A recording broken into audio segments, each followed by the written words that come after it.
chased validation, now I validate myself. Building inner strength, putting doubt up on the shelf. No more unnecessary drama, no more wasted time. Climbing higher constantly, making my own climb. Standing on higher ground, where excellence is found. My potential knows no bounds. Raising the bar, breaking ground. My network is my net worth. Choose your company wise. Surround yourself with eagles, not with sheep in disguise. Every interaction is a reflection of my brand. Quality over quantity, that's my personal command. Standing on higher ground, where excellence is found. My potential knows no bounds. Raising the bar, breaking ground. Whoa. I'm not just living, I'm manifesting my vision. Cutting through limitations with surgical precision. My expectations are my compass, my respect is my shield. To mediocrity and chaos, I will never yield.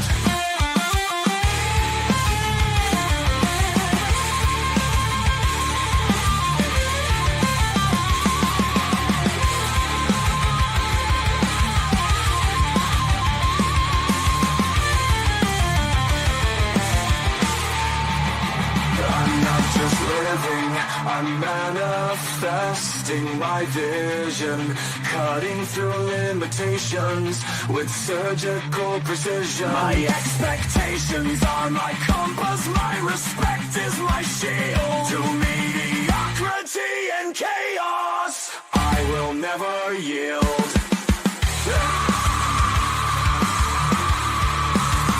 Standing on higher ground, where excellence is found. My potential knows no bounds. Raising the bar, breaking ground.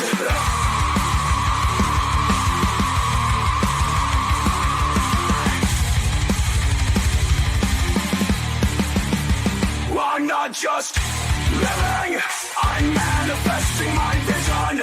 Cutting through limitations with surgical precision.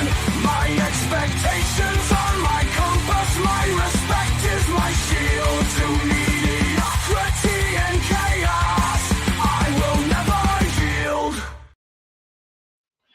How you doing, ladies and gentlemen? Welcome to This and That. I'm your host, Xander, where we talk about this, that, and everything in between.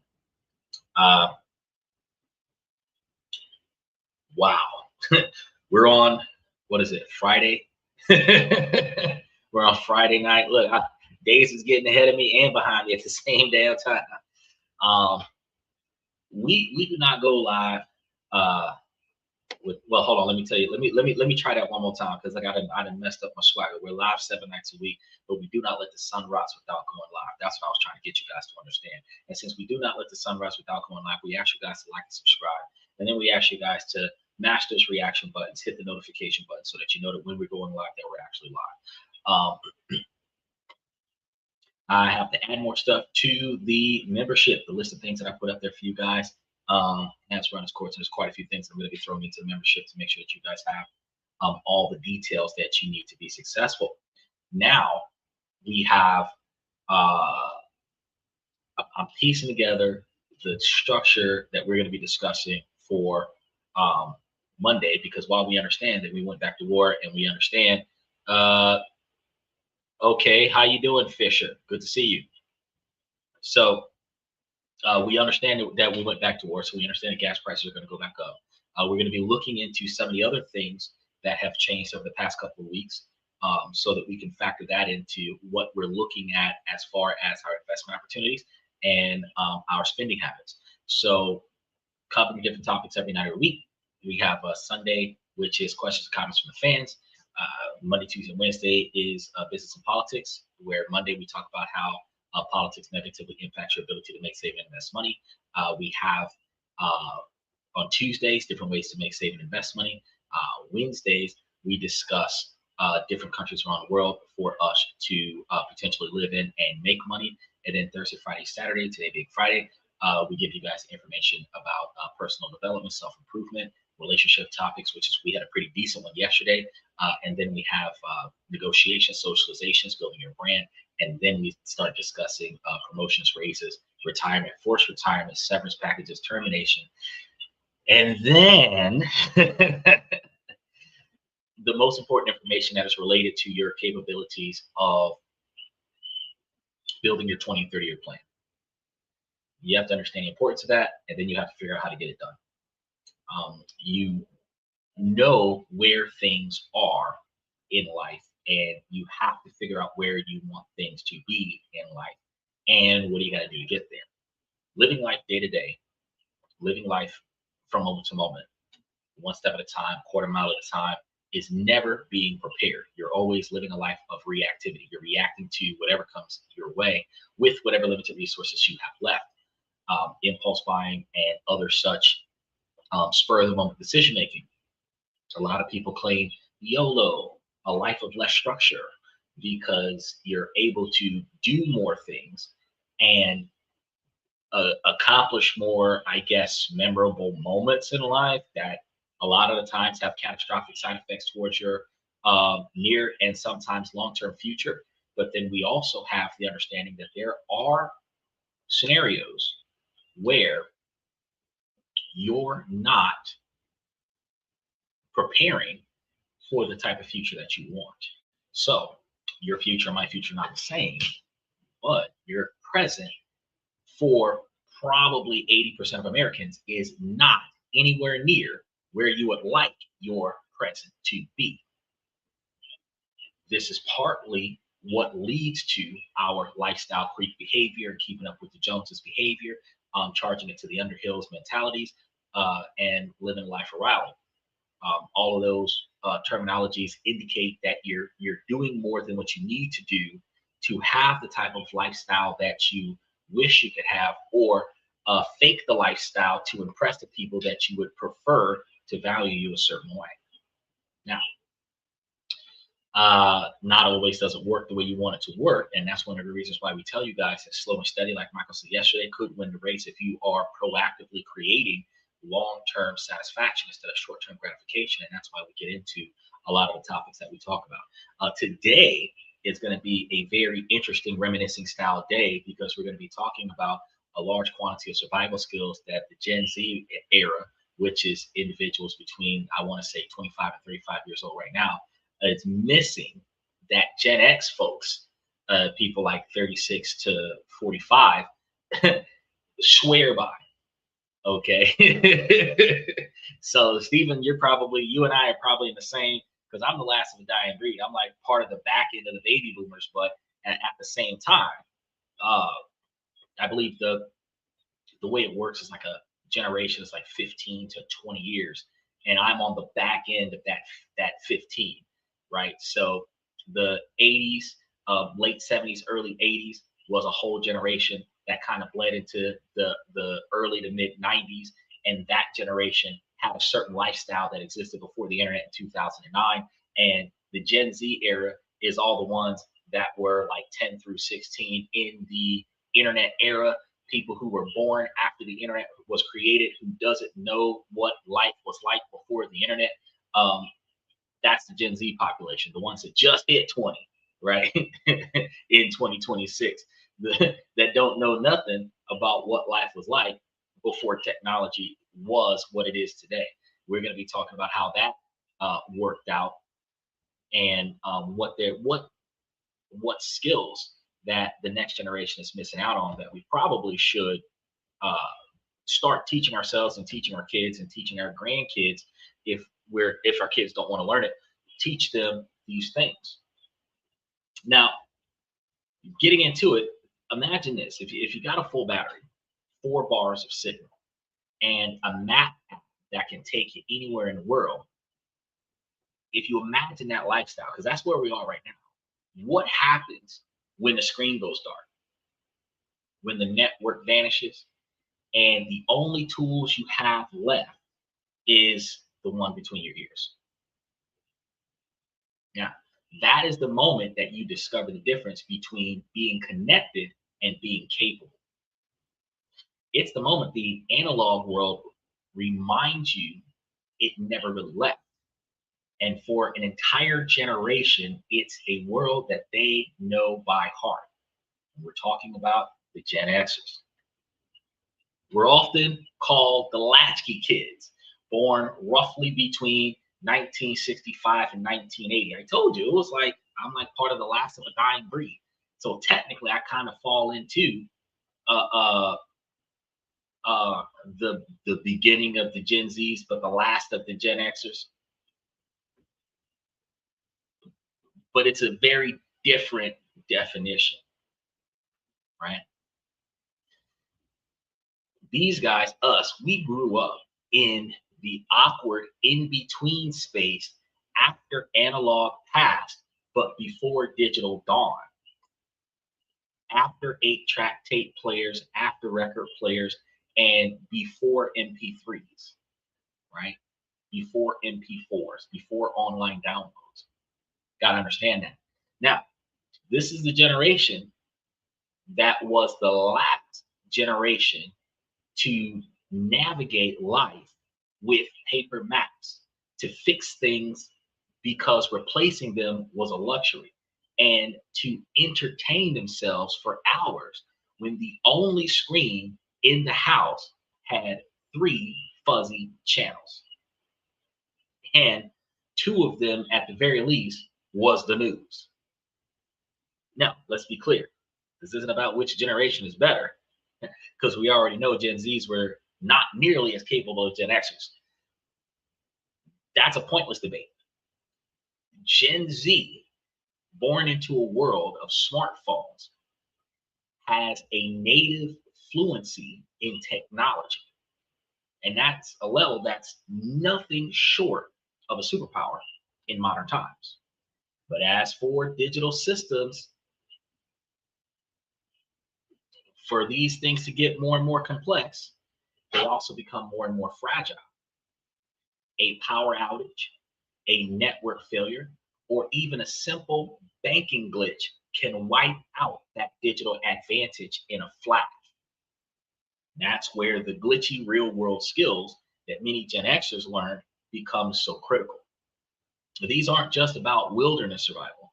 They're about how to function when the convenience systems that we depend on fail. Experts talk about resilience across 4 areas: the physical, the practical, the psychological, and the social.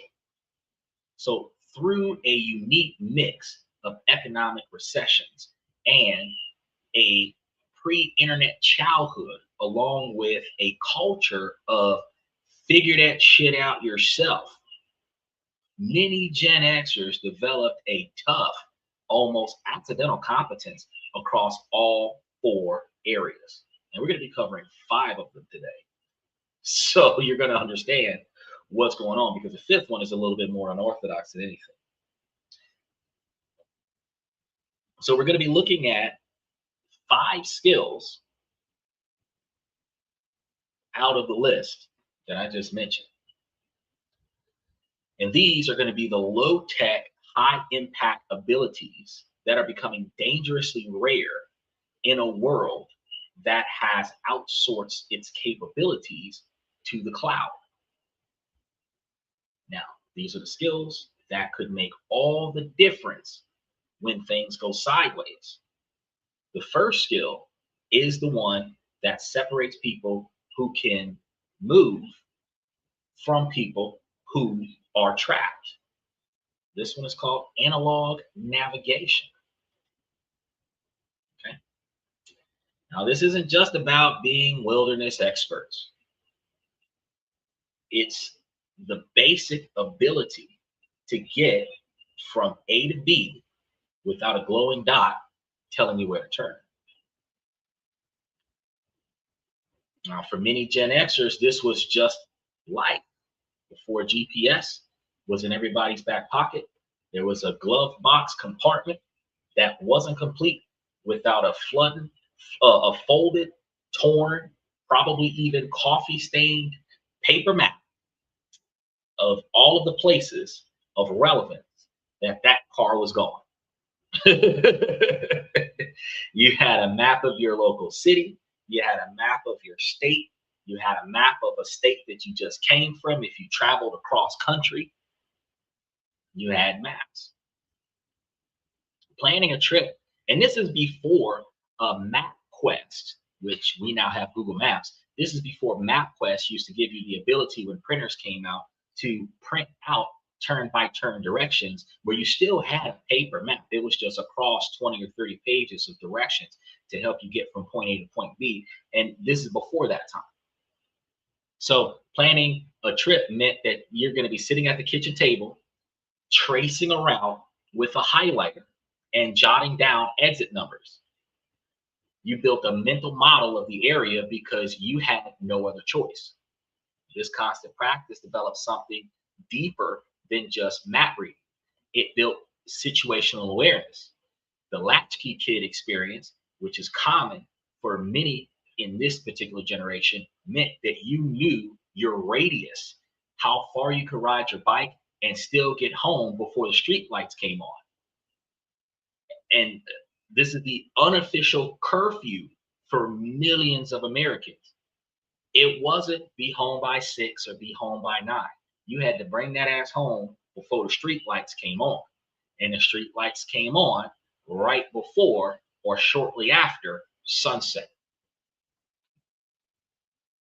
It wasn't necessarily sundown, because sometimes it was still light out, the street lights came on, and sometimes it had been dark for a couple minutes and the street lights start coming on. You see them coming on down the street and you start running back to your house, and you try to be inside the door before the street light next to your house come on, because if mama and them look out the door and the lights is on and you not inside the house, hey, do you know what time it is? Now, back in the day, we used to have wristwatches, and they call them timepieces nowadays. But what we used to have was a clock to make sure that we knew where we was and when we were supposed to get our ass back to where we was. So did you know what time it is? Usually was a very important question back in the day, because if I've got a 45-minute trip and I'm an hour away, I need a 15-minute head start.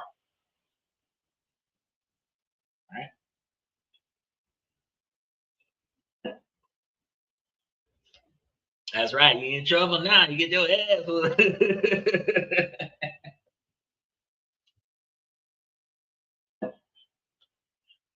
So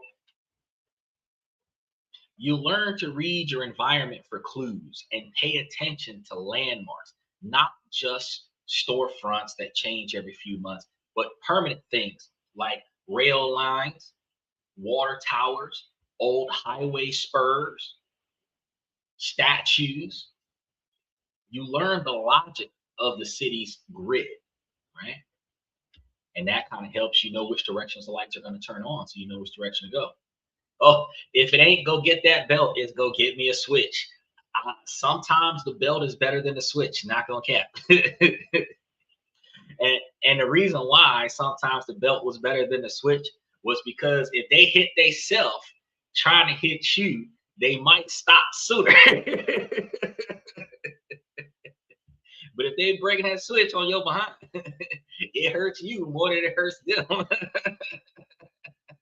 No matter what they tell you, it hurts you more than it hurts them. You just got to pay attention to that. Now, I got to tell you, learning, matter of fact, right now, I can tell you that where I'm sitting, I am actually facing north. The east is right here. The west is over there. The south is behind me. The sun rises this direction, sets on that direction. I know exactly where I'm at. Isn't that something? I don't need a compass to do that, right? But Lasky kids, that's what we grew up on. We knew how to travel, how to always face north, how to tell what time it was by looking up in the sky when you didn't have a watch. We couldn't get the exact to the minute time, but we could get an approximate hour. If we facing north and the moon came up at 9 and it's somewhere over this way, it's probably almost midnight. If it's somewhere over this way, it's probably almost 2 o'clock in the morning. When it starts getting over this way some and you start seeing some light coming from that way, it's probably closer to 6 o'clock in the morning. This is how we would assess our timelines, right? And this brings us to the Gen Z gap. It's not a gap of intelligence. It's a gap of practice, because when you grow up with turn-by-turn directions, the brain work for building a spatial map of your surroundings gets outsourced to a satellite. Some research even suggests that over-reliance on GPS may affect how our brains, specifically the hippocampus, handles spatial memory. We're not just following a line on a screen, we risk letting the map building part of our brains get out of practice. So let's imagine a citywide blackout. Power is out, so the cell phone towers are down. Your phone is a brick now. Panic starts to set in. But for someone with analog skills, it's a different ballgame. They pull out a paper map from their car's emergency kit. They orient themselves not with the satellite, but with the damn sun, just like I was talking about. It rises in the east and it sets in the west. And it's a simple fact that's a very powerful navigation tool. Now, at that point, you need to figure out which direction is north and which direction is south, right? And if you know that it rises on the east and you know that it sets in the west, and you at least have some type of wristwatch clock that's not reliant on the internet, you have the capabilities of seeing what time it is. So if it's 4 o'clock in the afternoon and the sun is over here, that's the west. And if that's the west, it's supposed to be north, east, west. So if that's the west and the sun is over here, then you're facing north if it's on your right shoulder. You learn these things. Notice map orientation. We're doing it right now during the live podcast. You can get to a hospital or a loved one's house because they can read the physical world without a problem. He said, GPS is my friend. Have to read my maps. Road maps are cool. If you can get closer to 3-dimensional map, that's actually pretty nifty to look at. But when you start talking about like a full on, like, because you have the map of the country, which doesn't help you get around, but you have a map of your city, you have a map of your state. And when you use the map of your city to help you navigate the map of your state, you start finding yourself in a position where you're like, holy shit, I know where I'm at. I know where I'm going. And we would need more than one map, because you need a more detailed map to help you with your turn-by-turn directions, and then a more broad scale map to go from your starting point to your finish point. And if you were crossing state lines, you would need a state map for each state you're passing through, and sometimes a city map on top of that. You say, got a compass? So everybody's electronic device has a compass function on it. You got to find it. And if you don't find it, you should download one just in case. So even if there's no internet, the compass gives you GPS location. Unless it's operating off a satellite, then it doesn't do shit. You should so what we should do, and I'll probably make a list of these things and put it into the membership. All of the old school, still available tools that you would need to function when things are not functioning normally. You need to have these things accessible to you and store them in a place where they're maintained in good condition, so that when it becomes relevant, you actually have these things on hand.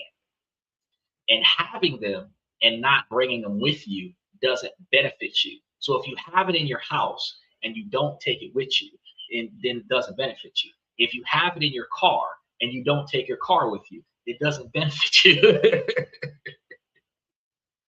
Michael says, had maps for almost every major city in America. Exactly. So not just the whole state. Each one of the major cities where all of the stuff you're trying to accomplish, you would have a city map, another city map, another city map, state map. Because where one map stops, another map starts.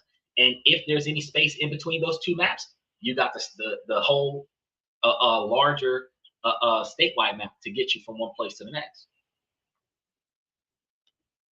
GPS makes delivery much easier, door-to-door service. GPS has improved your ability to get from one place to the next without having to pay attention to a roadmap. And I'm going to take shots at the women again, because this is a male-driven podcast from the male's perspective. Look, when men used to drive and women used to ride shotgun, women used to read the road maps and tell the men where to turn the car. That was called teamwork. The most valuable person in the car used to be the person riding shotgun. Now the most valuable person in the car is the person behind the wheel of the car and the AI software that helps them get to where they got to go. So the person riding shotgun is just riding princess because they're not meaningfully aiding in the ability to get the car from where they were to its destination. They get to sit in the front and put their feet on the dashboard. So that's the dynamic that is not functional. Now, the wild part is, because modern American women do not want to be the traditional feminist model woman, where that particular skill set would aid in the ability for the relationship to be successful with cross-country trip or long-distance travel. Technology builds GPS to give you directions because your partner is on their Instagram instead of paying attention to the road. I actually had a buddy of mine, and he swears to God that he knows where he's at, but he never knows where the fuck he's at. Because if I drive, he's playing video games on his cell phone or watching some movie or something like that on his cell phone. And then he's so out of tune to the fact that I'm driving the car, he wants to show me something interesting to him while I'm driving the car. You realize if I take my eyes off the road to look at whatever the fuck you got to show me, that could lead to us crashing and you dying. Like, why not save that shit until after we park the car? So GPS situations help you get from point A to point B. But yes, it will aid in delivery drivers getting to more than one location a lot faster. It does aid with anybody trying to deliver multiple things to multiple different places, because they have a point-to-point direction for each individual location. So if you have 30 stops to make on your route, the GPS can take you to each one of those stops, and you don't have to pay attention to a map. You can pay attention to the road and get where you got to go by yourself, which in the workforce, it reduces the quantity of delivery drivers, because they used to have 2 or 3 people in the vehicle, one to drive, one to give directions, 2 people are going to unload the vehicle, and they probably rotate out. Instead of having 3 people in a vehicle, now you just got 1 and a computer. Speaking of computers, y'all know they've been selling for $1,350 a month is the cost for these robots. Fully functional female robots.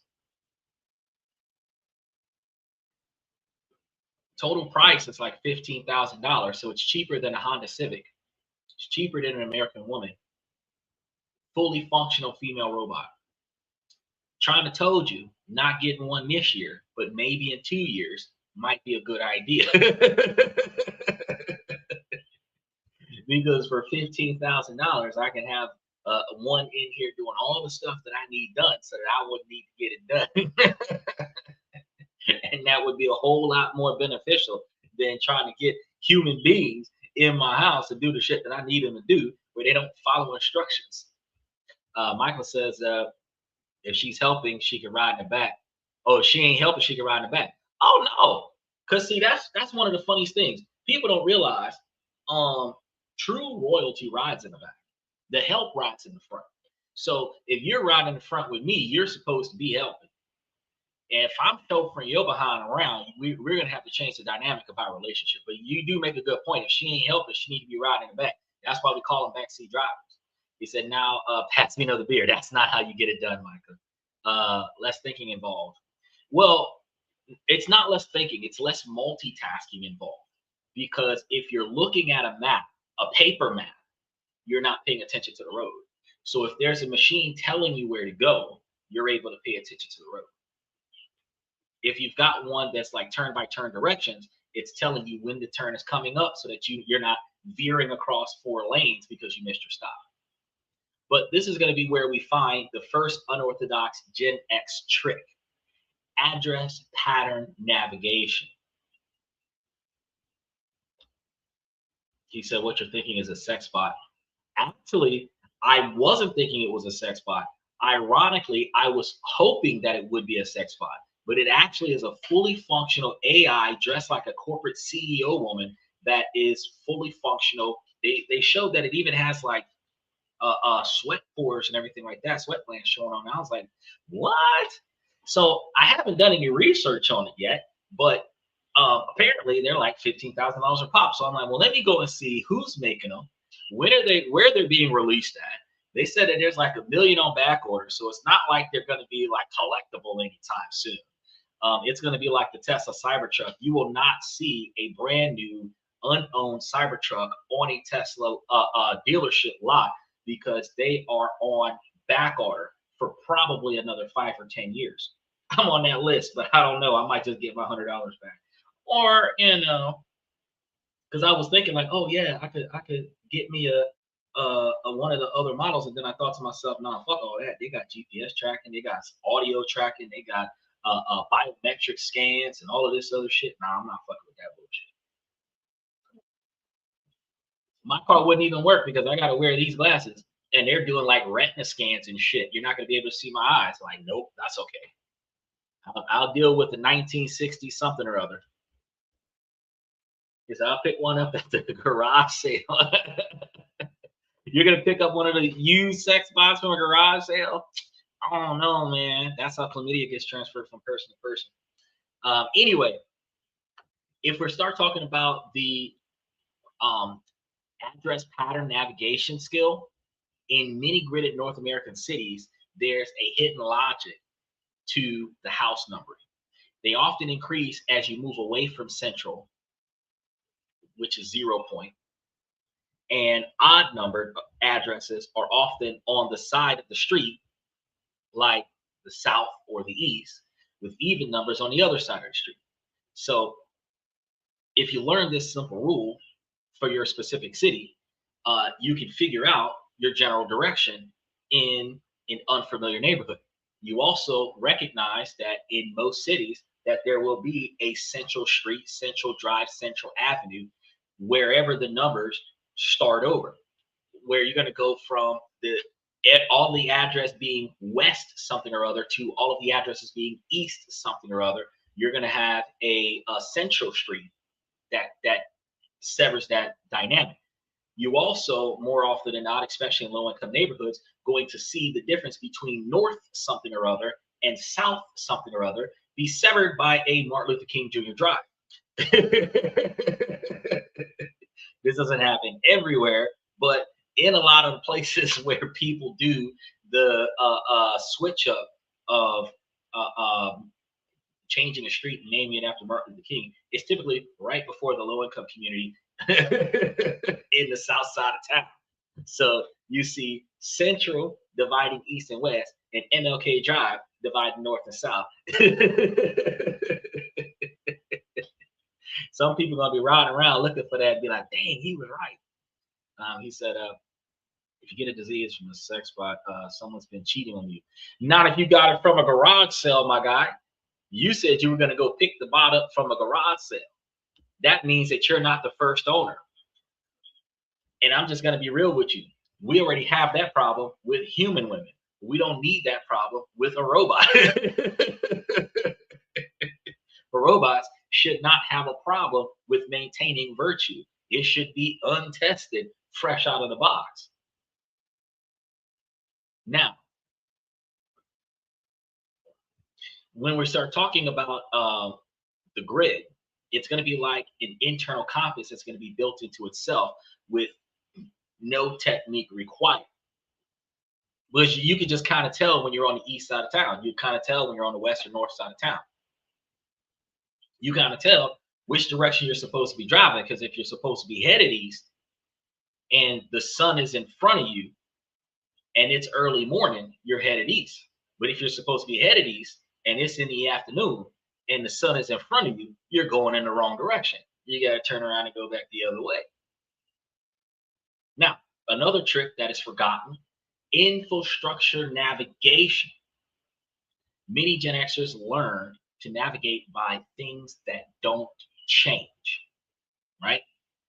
So we've got railroad tracks, industrial parks, rivers, and old highways and overpasses. While modern navigators might look for familiar coffee shops, the analog navigator uses the bones of the city as their guide. For example, a school that used to always be there, even if the school gets turned into a prison, that building is still there. A school that gets turned into a courthouse, that building is still there. Been there 75 years. You know, when you start thinking about the bones of a city, the courthouse, um, the the uh, the local park or playground, like we said before, the campgrounds, right? Like in my neighborhood, there's a murder house next door where an old couple killed themselves. Like it was like a reenactment of Chris Benoit. The husband took out the wife and then took himself out. So when we give directions, it's like, well, you know, if you go 3 blocks past murder house,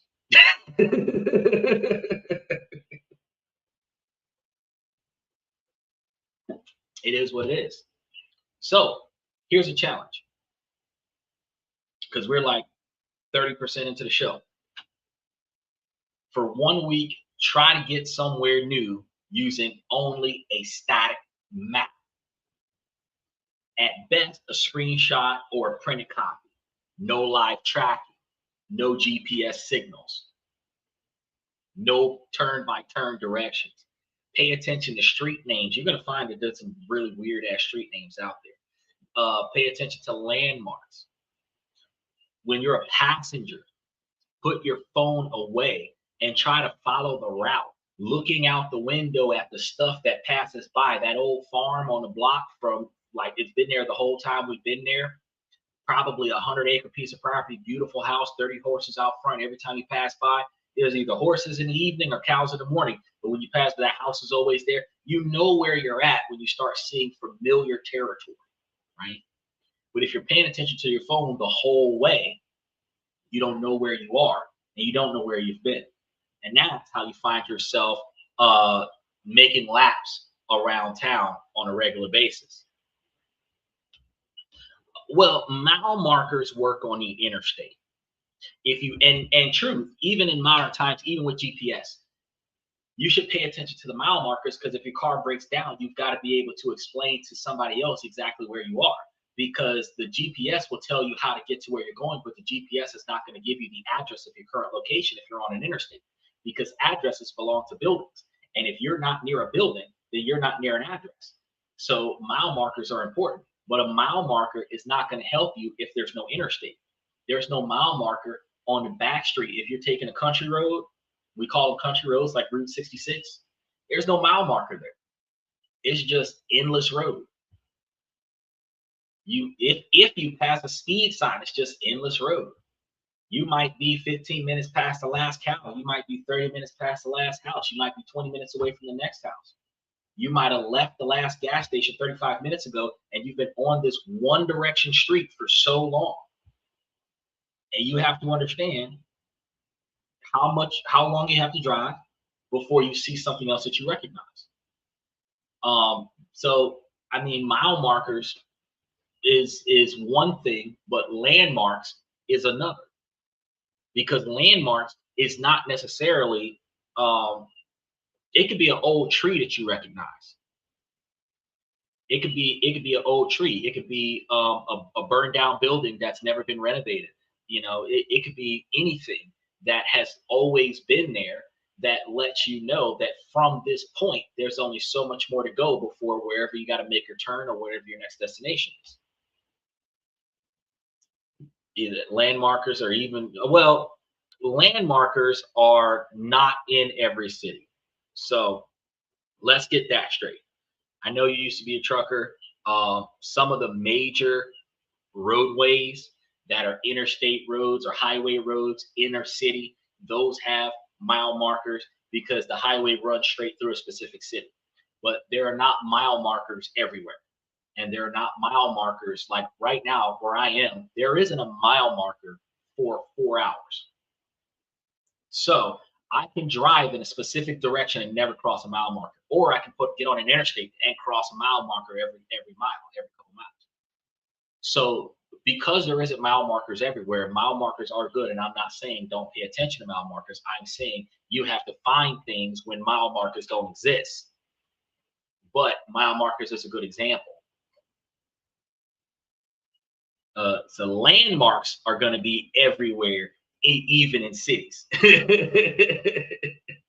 Even in the inner city, the landmarks are going to be everywhere because that's going to be the object that has always been there the whole time you're here. Some of the first things you recognize might be a fat dude in a jumpsuit with a pig head in front of a Piggly Wiggly.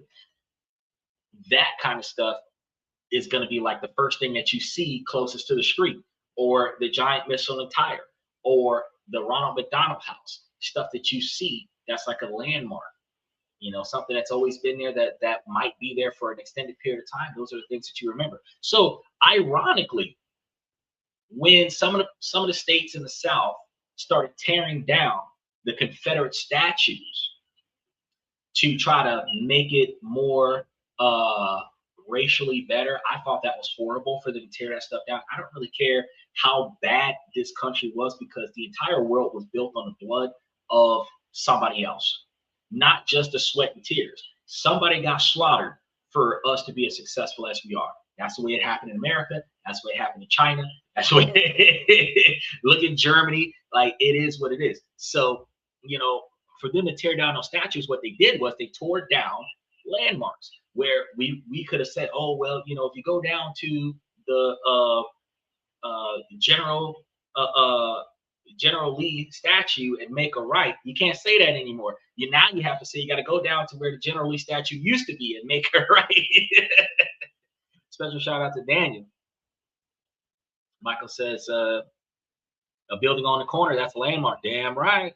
Especially if it's a unique building on the corner. Damn right.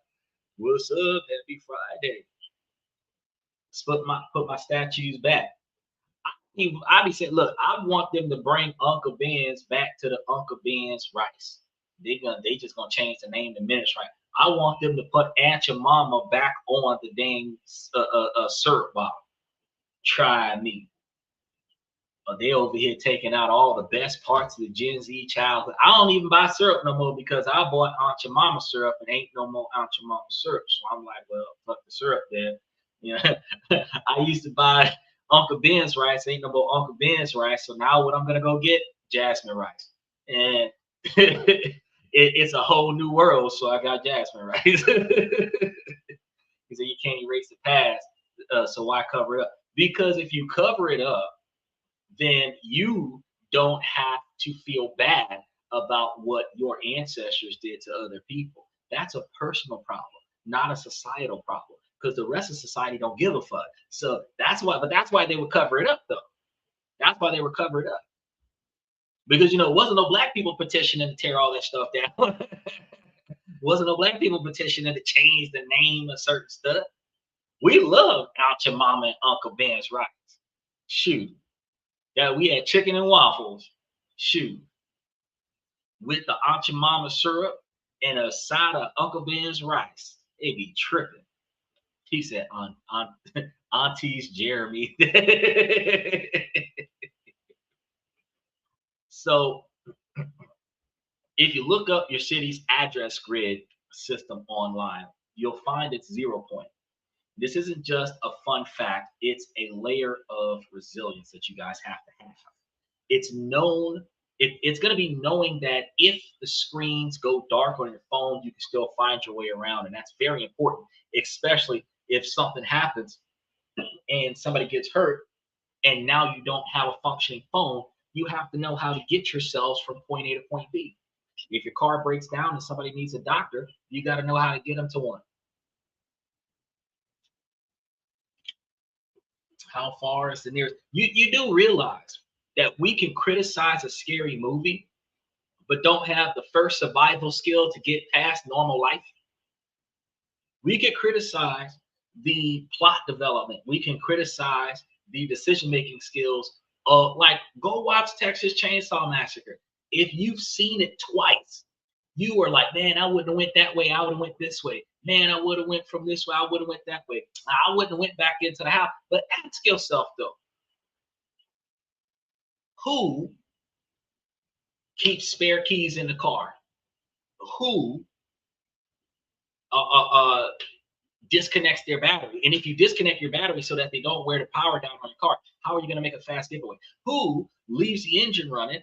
And then if the engine's running, you got to have a full tank of gas. And then if the engine's running, who's going to prepare? You can't prepare for everything. You see what I'm saying? He says, I don't feel bad. I wasn't even alive. What you mean? You 77, 72, 73, 75 years old, 71, 78. I'm trying to put you into the early grade. I'm about to say you're 80 years old, but you was like 1950 something. So what you mean you wasn't even alive? You was alive. You wasn't old enough to impact nothing, but you seen it happen. And you was like, glad it wasn't me. And look, I don't blame you, because if I was alive back in the days and I was seeing what was going on, I'd have been saying the same thing. Because when that boy was swinging from the tree in St. Louis earlier this year, I was like, dang, first of all, I didn't know they were still lynching folks. And second, glad I'm not in St. Louis.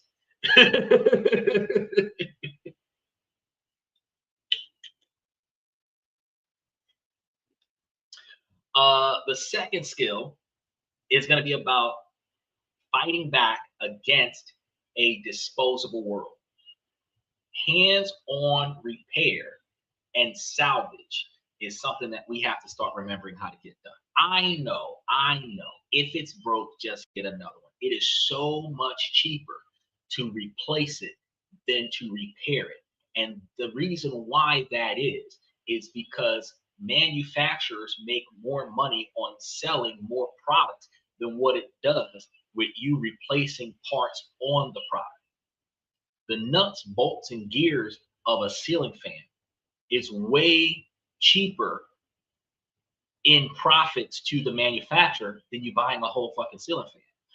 But the labor cost to put another ceiling fan in, the time and effort for a mechanic to put another ceiling fan in, since you don't know how to fix your own ceiling fan, that makes the price of repairing it more expensive than the price of replacing it. And manufacturers did that on purpose, because instead of someone else making a shit ton of money off of fixing the manufacturer's product, the manufacturer made it so hard for the object to be repaired that it becomes more expensive. So now you got to replace it.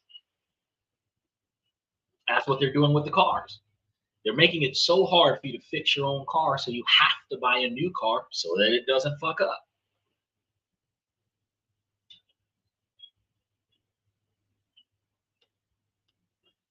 It's a disposable world. Everything is disposable, even us. Well, philosophically speaking, yes. But when we start talking about the disposable world, we're talking about the difference between one-time usage versus reusable items. Take, for example, y'all usually see me watch a show and go through like 3 or 4 bottles of water. Now, disposable world, I'm throwing away at least 3 or 4 bottles of water per show. Now, if we were going to be living the way we were living in the 70s, then them 5 bottles of water would have got refilled and put back in the fridge to be reused a second time. Humans are not disposable. Humans are expendable. And you have to know the difference between the two. Disposable is going to be something that is only utilized one time. Expendable is something that doesn't hold enough value to maintain it. And that's going to be the difference. So the to corporate world, to big business, to big pharma, to billionaire status, we are expendable. Meaning They can use us for as long as we are valuable to them, and then when we're no longer valuable to them, they can let whatever happens to us happen to us. Expendable. Disposable means that humans would be tossed away after one usage. No one's ever tossed away after one usage. Even the Mexicans that would build a house and then get deported after the fact. You would come and build the house and right before you got paid. So that means you were there for 2, 3, 4 days. That's expendable, not disposable. Building on the house, and then right before it's time to get paid, ICE comes and gets them and ships them off. That's expendable, not disposable. It says we're walking dollar signs to the world. Yeah, but we do that to ourselves, though. Society dictates that we have to pay for convenience. We pay the cost to be the boss. The lazier you want to be in your life, the more money you have to spend to do it. You buy technology to replace the things that you normally would do on your own. You don't cook, you buy TV dinners, you order takeout, you get delivery. You don't clean, you have a Shark vacuum cleaner that's an AI that travels the house cleaning up the floor for you. You don't wash clothes by hand anymore. You have a washing machine for that. You don't wash the dishes by hand anymore. You have a dishwasher for that. You don't cook the food on the stove. If you are going to cook food at the house, you got crock pots for that. You spend more money to be lazy. We don't write people's numbers down and memorize everybody's phone numbers. Back in the day, we had 5 or 10 important numbers that we always would memorize, and we would be able to recite them like our social security number, right? But these days, most people don't know what their driver's license number is. They don't know what their driver's license number is. Most people don't know, right? It's on their driver's license. They carry it with them 24/7, and they don't know what's on it because we're lazy. We hand it to somebody else and let them type the information in. We type somebody's phone number in, give it a name, save it, forget it. We don't even remember it after that. We look the person's name up, however we identify that person, right? So our ability to be lazy, our cognitive functions that allows us to retain important information goes out the window. But we're walking dollar signs because we do that to ourselves. Because I be drinking from a hose back then. Yep. Mommy and them used to take your ass outside and play. Usually around 9, 10 o'clock in the morning, they'll put your ass out. Because you got to get up in the morning and get you some breakfast, get your bath in, everything like that, put some fresh clothes on, and then get out. Half the time you ain't even get a chance to watch morning cartoons when we was kids. I know you was like 30 years before me. Y'all ain't have TV. It was just get out. There wasn't even no early morning cartoons. You get out and don't come back until the street lights come on, but you better be back before the street lights come on. So ain't no coming in and out of the house. If you outside, you stay outside. If you came inside before it got dark, like if you came in at like 2, 3 o'clock in the afternoon, you stuck in the house for the rest of the day. So you wanted something to drink, go to garden hose on the side of the house.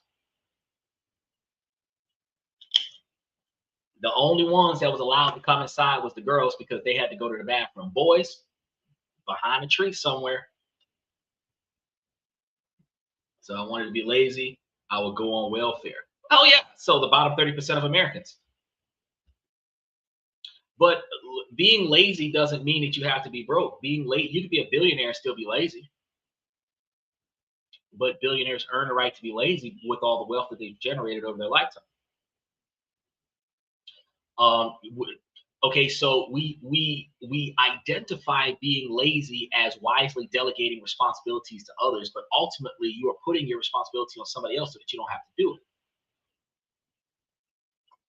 which is somewhat being lazy, right? Now, when we start talking about repair and salvage, it's going to be the ability to look at something broken and see it as a puzzle to solve, not just as a problem to replace. Gen X grew up in a world where just buy a new one wasn't always the first or best answer. Things were often built to be serviced. Cars came with the space under the hood and dense repair manuals that taught you everything from changing your oil to swapping a transmission.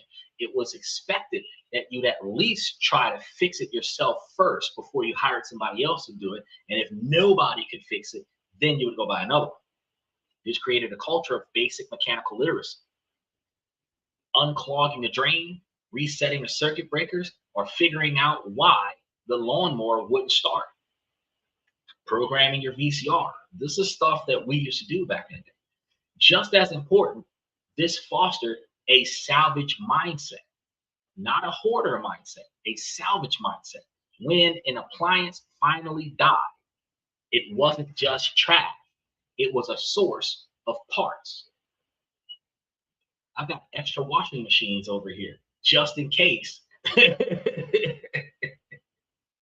You take one apart, harvesting screws, wires, springs, motors, whatever was on that would function on something else. And this led to the sacred institution of the junk drawer. No, that doesn't work, Michael. So you imagine that you use it and then it stops working. And it stops working because you used it. And you would assume that it runs out of gas. But after you put gas in it, if it still doesn't start, what's wrong with it? It could be the spark plugs. It could need the 2-cycle engine oil. It could be something wrong with the ripcord. The fuel line could be clogged. You might have to change out the fuel filter. Yeah. There's a lot of things that can happen, not just put gas in it. Sarcastically speaking, you think, well, lawnmower doesn't work. It might need gas. Logic dictates if you haven't used it and it's got gas, something's wrong with it. When we identify broken, we identify the fact that it meets the requirements of a functional item and it's not functioning. So put gas in it is like a sarcastic way of being stupid. So grabbing the troubleshooting guide. Okay, but troubleshooting guide is going to have you go through all of the things that I just mentioned. Checking the spark plugs, making sure that it fires off, checking the fuel line, making sure that the fuel injectors work, checking the 2-cycle engine oil, make sure it's got oil in it, make sure that the fuel filter isn't clogged up, change out the fuel filter, check the fuel line, make sure there's no leaks in it, check the ripcord, make sure that it's functioning well. Like all of these things are all attached to the what if with a lawnmower not working. It's not just simply, well, a lawnmower doesn't broke. It's broke. I'm just gonna go spend $150 to buy another. If it's electric, it's a plug-in. Okay. So let's think for a second, Michael. So 1984, how many times did you find a plug-in electric lawnmower?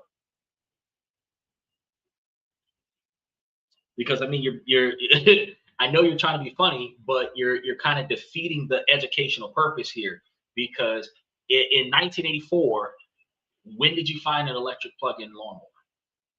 We just did have gas-powered lawnmowers from the push lawnmower, where it was just the wheels and the blades, and you would use manual power and push it to cut the grass. And that came after the sling blade, where you had the sling blade, and you just have to use that out there to cut the grass. So where did the plug-in electric lawnmower comes from when we're talking about a gas-powered lawnmower that's not functioning the way it's supposed to function, right?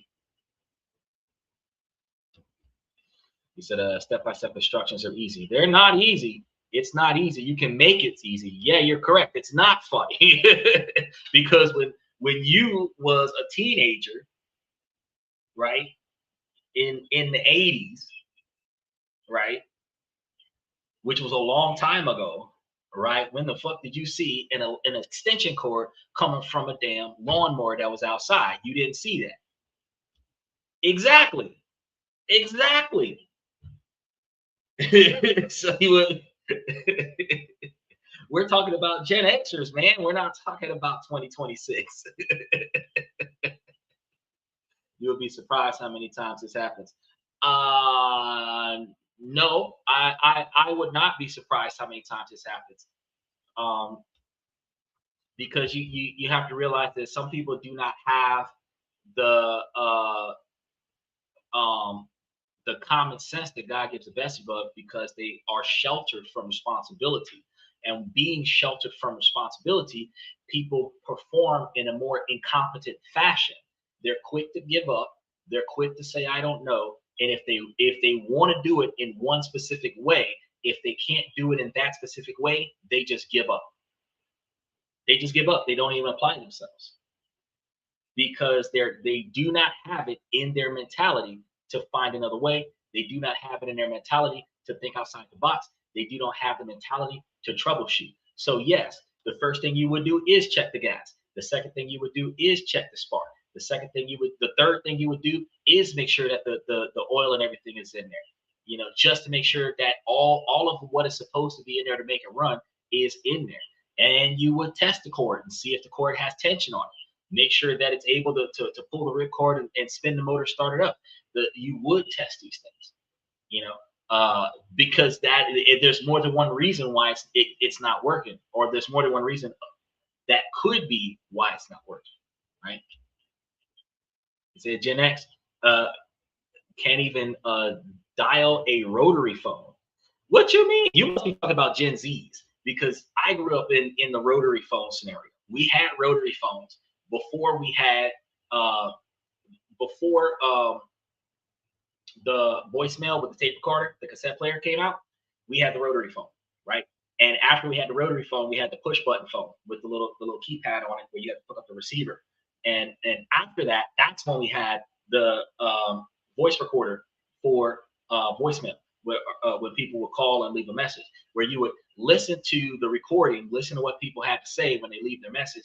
And if it was important, we would pick up the phone and answer the phone, right? And in those situations, because the voice recorder wouldn't stop, it would actually record the conversation that you're having on the phone. That was like one of the first wiretapping scenarios that we had, self-wiretap situation. Let somebody call in, pick up the phone, talk to them on the phone. We had a little cassette tape that you would put in there to make it happen. So what you're referring to is Gen Zs wouldn't know anything about it. Gen Zs wouldn't know what a rotary phone is. Gen Zs wouldn't know what pre like 2000s lifestyle would be like. They wouldn't know anything about that. They hear about it on the news, but they wouldn't know anything about it. But when we start thinking about that junk drawer, it's going to be a chaotic mess of random parts that wasn't a sign of this organization. It was a micro hardware store, an inventory of solutions for problems that you hadn't even had yet.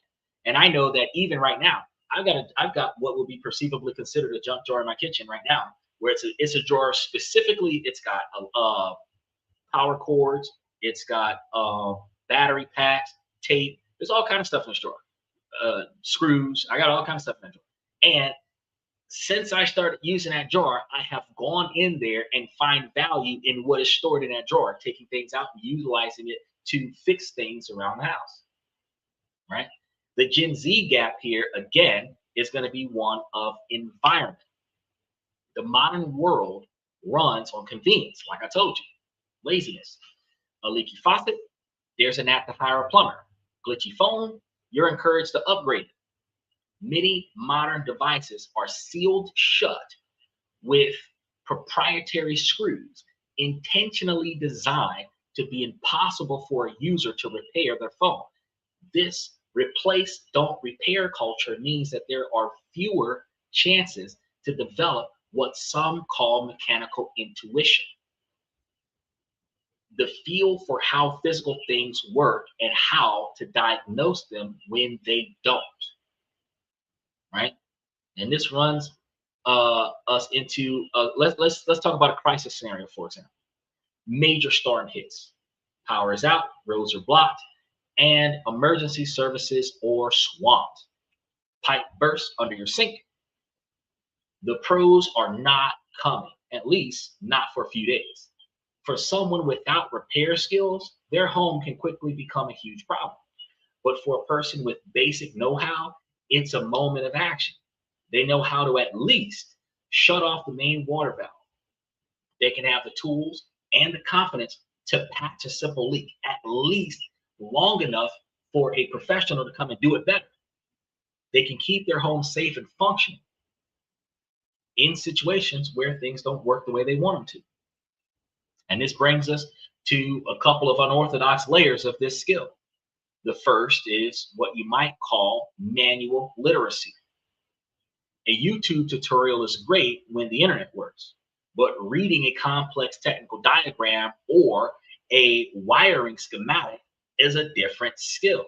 It teaches you the understanding and logic of the machine, allowing you to troubleshoot devices that you've never seen before.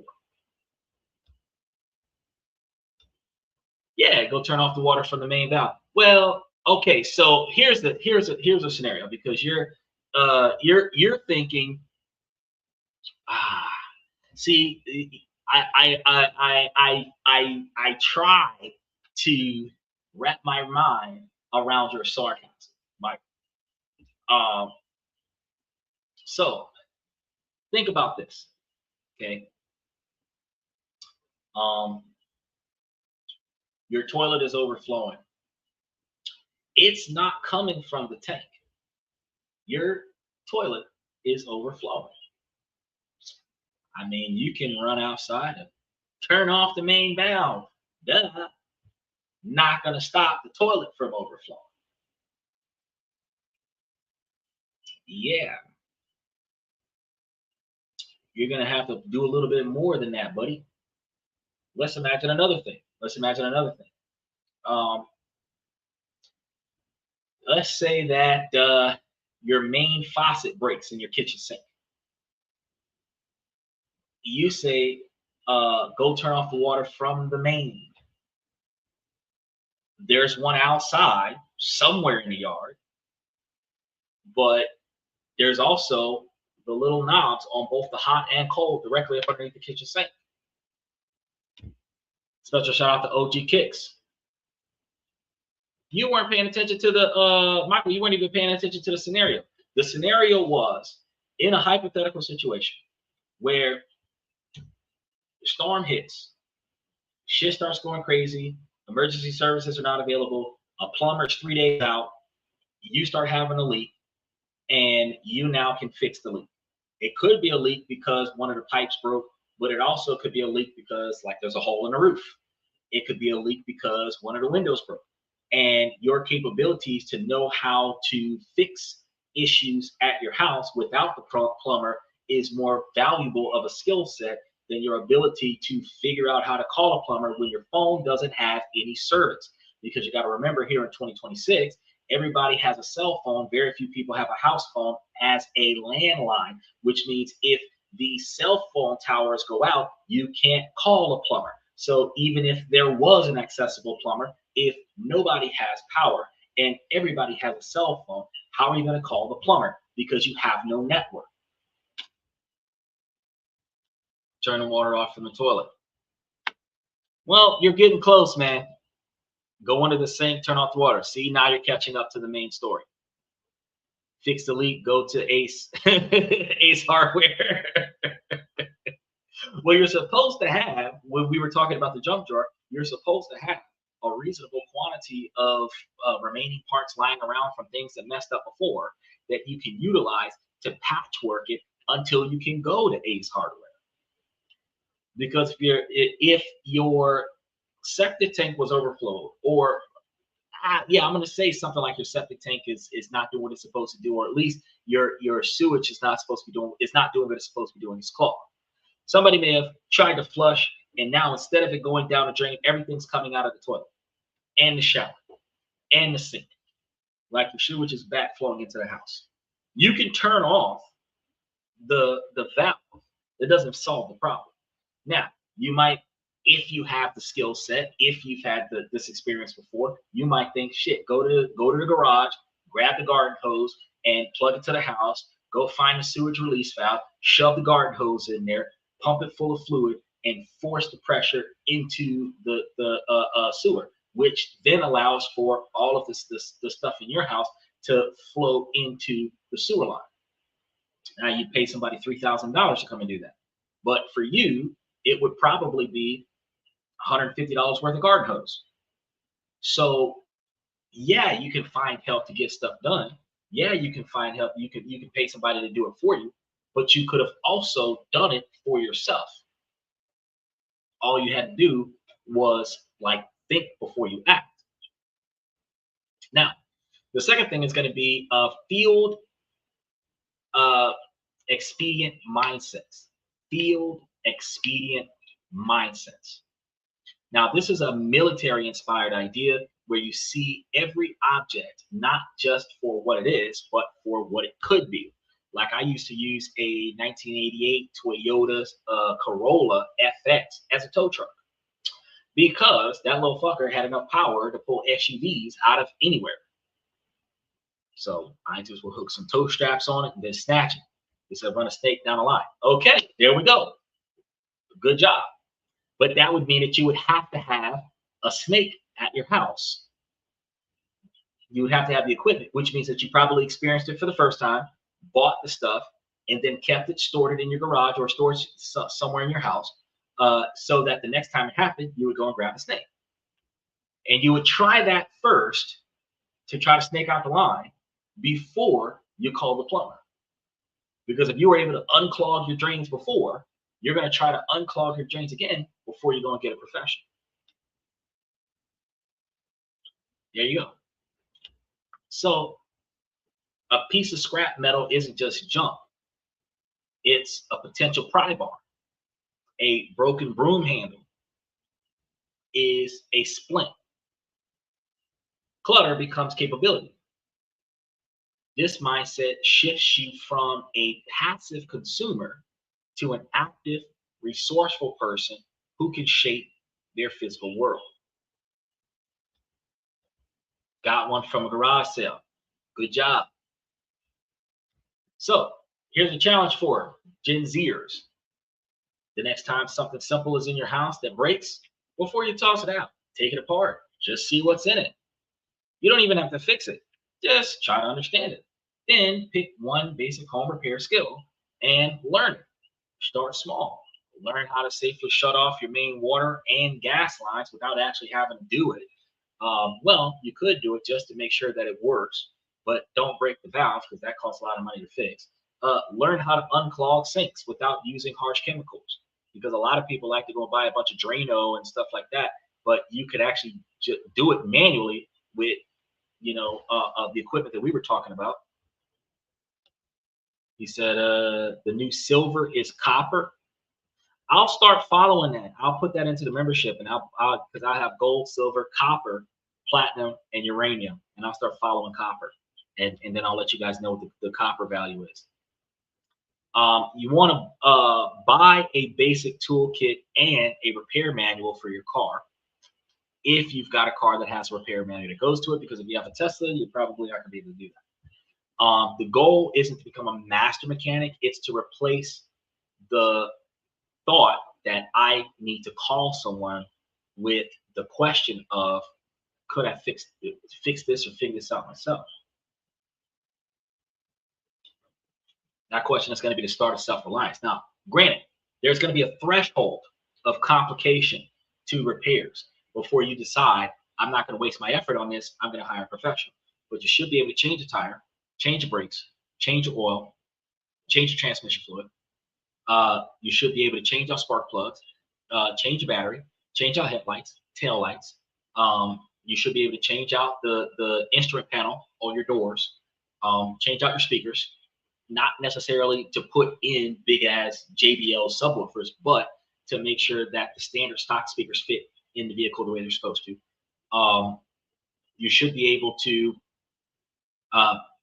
do really the minimalistic maintenance on your vehicle so that you can keep your vehicle in a functioning position. Oh, the copper is $6.28 per pound. That's not a lot of money, but we'll follow that one and see how well it works, because that technically is 10% of the value of silver, which is like 1% of the value. Well, right now, because gold isn't going as much. Gold is like 4,500 right now, so silver is not at 10% anymore. But silver used to be 10% of the value of gold, and if copper is 10% of the value of silver, you can tell when one is outperforming, which is a good time to sell. So that when it does dip, you can buy back in and make you a profit. Third, third skill set is going to be survival skills. And this survival skill is going to be one of the most fundamental ones.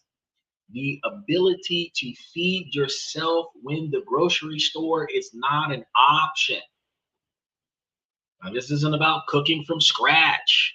Not many women know how to cook from scratch anymore. This is going to be about smart pantry management and the discipline to make resources last. Before Michael says it, he's going to scream MREs.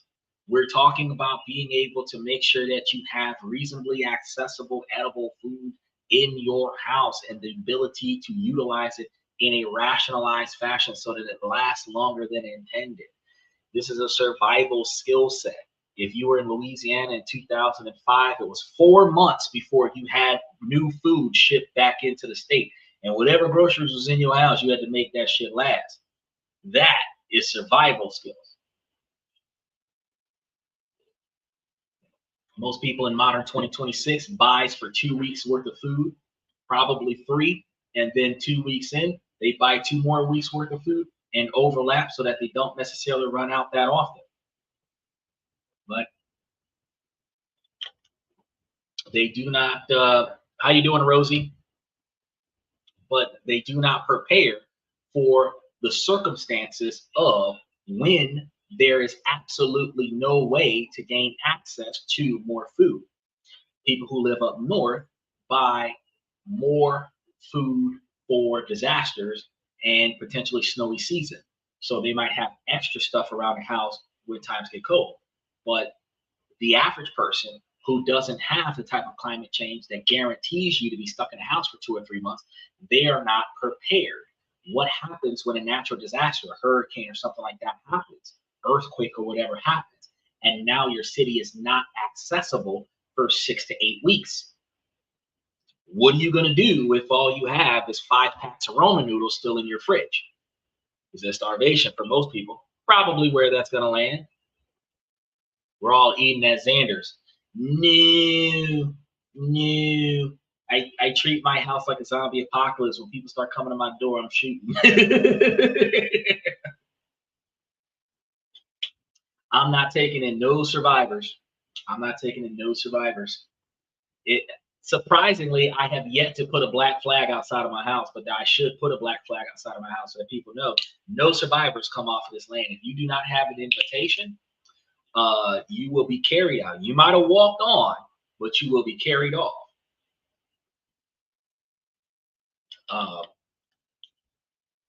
It is a word to the wise. So don't think that we're going to go by Xander house. No, sir. No, sir.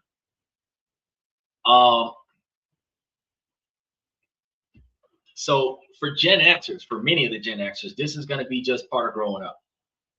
Dining out was a rare treat. Cooking at home was the default. Many were the children or grandchildren of those who lived through leaner times. And that culture and the memory of that culture with scarcity was still alive in the household and taught to the next generation. And this showed up in practical ways.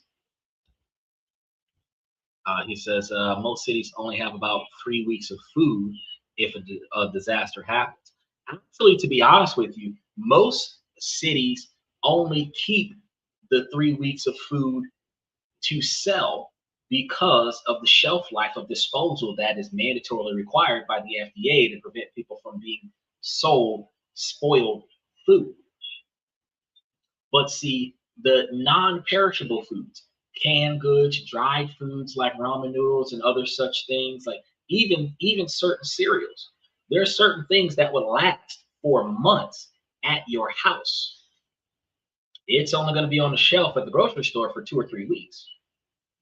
But we go to the store and we do not buy, more often than not, the things that would last in our house for 6 to 9 months. A loaf of bread is only going to last you for 1 or 2 weeks. A gallon of milk is going to spoil inside of 2 or 3 weeks. The non-perishable items, stuff that you can put in the cabinets and forget about it, and when you run out of food in the fridge, the shit in the shelf is still there. That stuff we don't buy very often, and that's just poor customer choice. Poor customer choice. You're buying meats. Like, most Americans do this, and I don't understand why.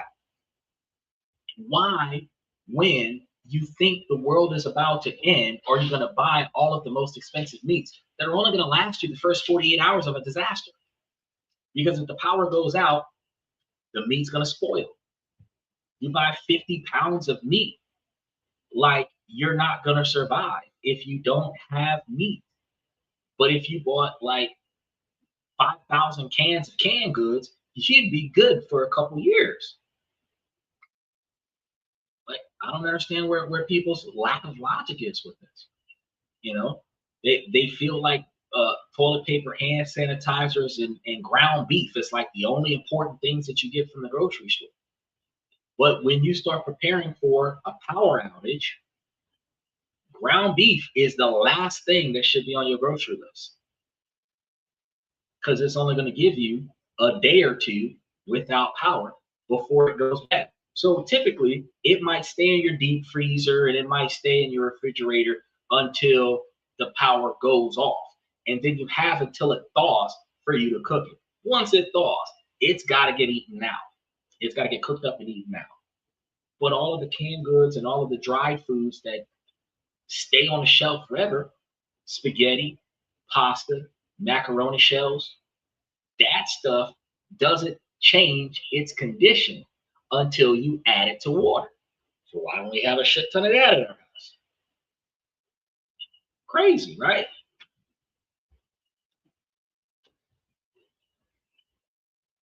So some of the practical ways that the old school survival skills come up is stretching a meal into soups and casseroles, actually eating leftovers, and knowing how to make a filling meal from simple staples like rice, beans, and potatoes. When you recognize, like, for example, old school would have had Thanksgiving dinner, right?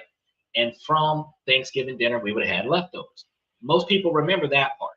But from the leftovers, if there was a little bit of a bunch of different sides, we might take that and then put it into a casserole. Some might take the bones from the turkey. Instead of throwing the turkey away, like with all the bones and stuff on it, or instead of giving it to the dog, you might take the turkey and put it into a pot of boiling water, boil it down to a broth, boil all of the remaining turkey off of the bone, and then take the bone out.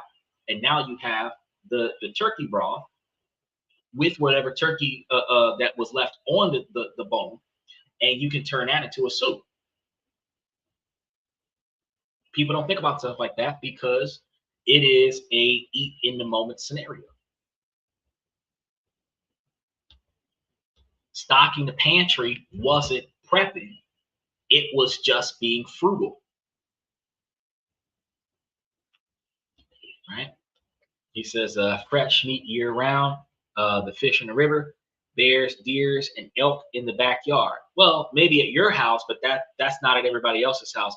Most of the time, people don't have a place to go fishing.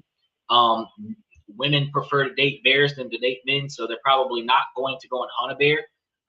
And then deer and elk, outside of hunting season, is not what you're supposed to be going for when you are not in a natural disaster. And then when you're in a natural disaster, more often than not, the deer, the elk, and the bear all run and go hide. So you're not going to have deer in your backyard during a hurricane. You're not going to have bears and elk in your backyard during a hurricane. They're going to be somewhere else seeking shelter during the hurricane. So you're not actually going to have those things, but I understand your imagination there. He said, learn to can your own food. That's not even wise at all. That's a terrible thought process. I can believe that if in the event that, let's say, for example, we took Michael's cabin in the woods thing, because he always wants to do a cabin in the woods. If you're going to do a cabin in the woods and you're going to do, like, put your fruits and vegetables and stuff in a can and learn how to make a can and seal the can up and put it up on a shelf.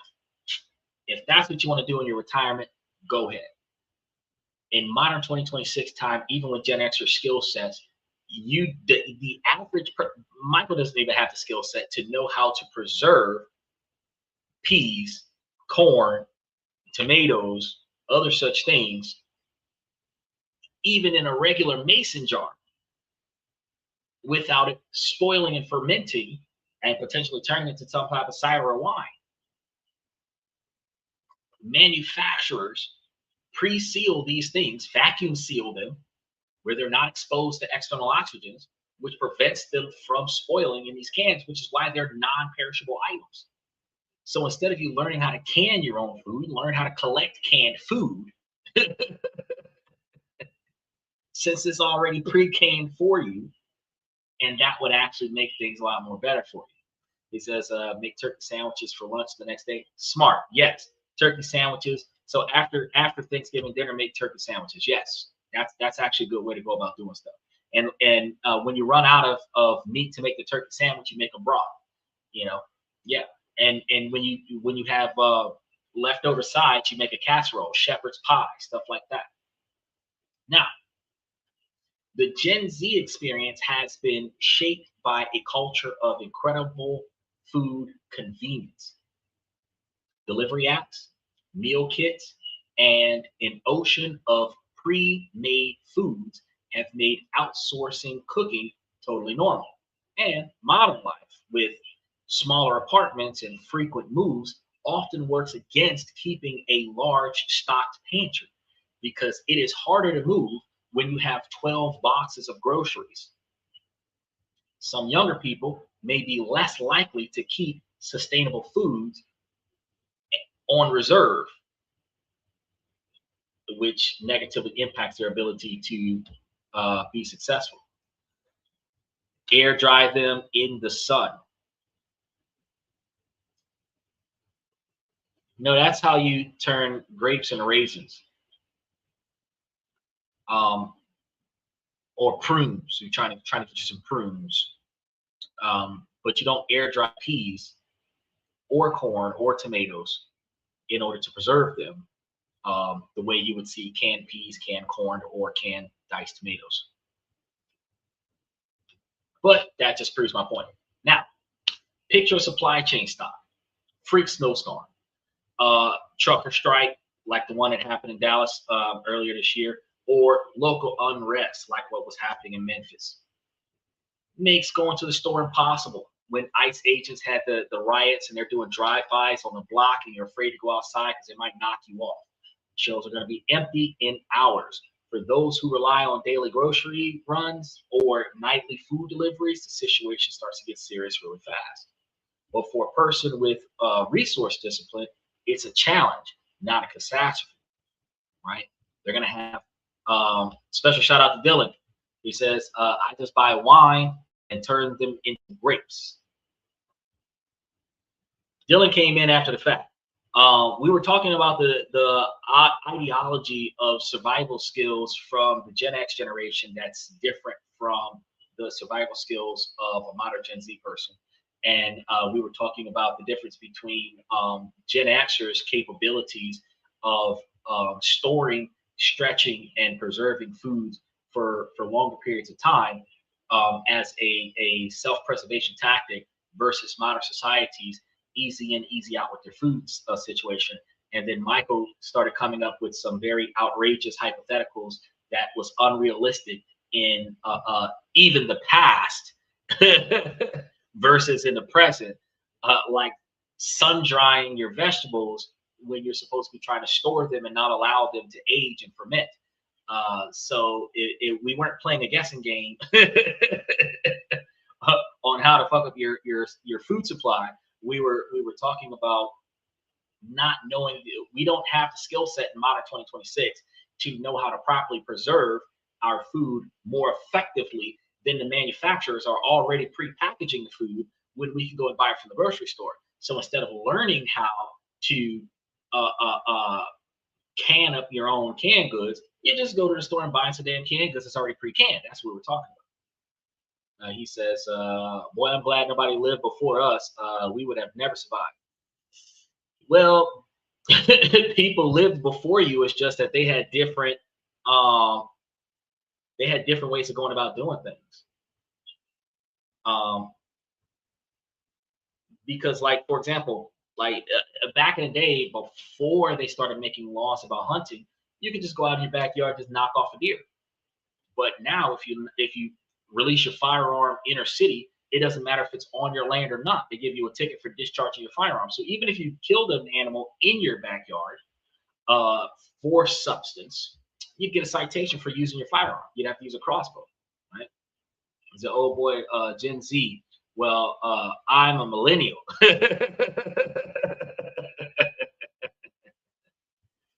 Yeah, so that's kind of where we were going with that. So there's a lot of skills that are lost to the millennials or the Gen Zs who are not aware of the way things used to be back in the day. He says, today we live a life of convenience. That's what I was saying before. So if a link goes missing, chaos rules. That's true. That is true. That is true. He says, I think sun tried doesn't preserve. I think you need to pickle them.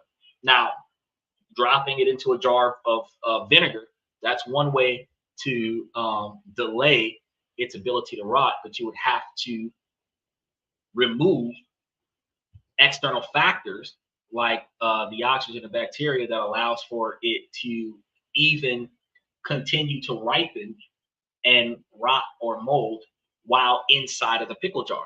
Because think about how a closed pickle jar that has never been opened can stay in your fridge for years. But an open pickle jar that you use regularly will not last for months, even if you close the lid back. He says, learn to can your foods. Again, you're giving bad advice because we do not create empty cans that have a can lid that you can seal your foods. So learning to can your foods is an unrealistic recommendation to the average person. Now, putting it into a jar, because we have jars accessible to us, and then sealing it up with a lid, now that's something that we can do because we have mason jars that we can portion our food out. They give us plastic Tupperware that we can portion certain foods out. That doesn't help with foods that require to be placed in liquids, but we do have Ziplocs and Tupperware and everything like that. So learning to portion your food out and put them in vacuum sealed containers and bags, that would be a good recommendation. But giving them the bad advice of learning how to find a can, put it into a can to kind of close it up, that's not realistic advice in modern 2026. Bake them over fire. Well, if you were Boy Scout and you were out there trying to like eat off of the land, then maybe, yeah, you would bake it like Bush's baked beans in a can over a roasted fire. But again, that's not something that you're going to be trying to learn how to do in 2026.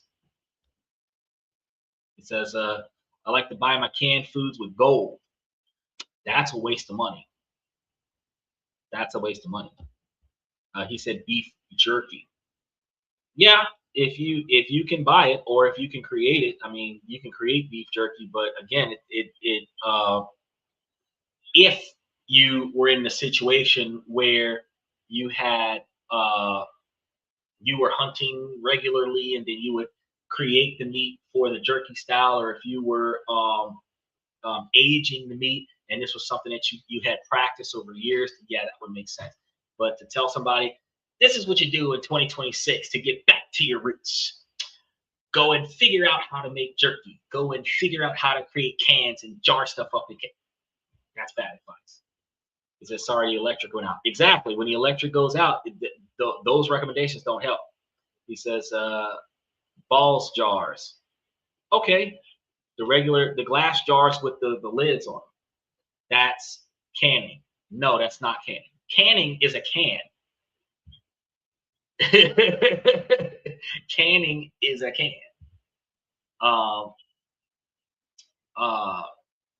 portion control, packaging would include cans, jars, Tupperware, stuff like that. That's not canning is in fact putting things in cans.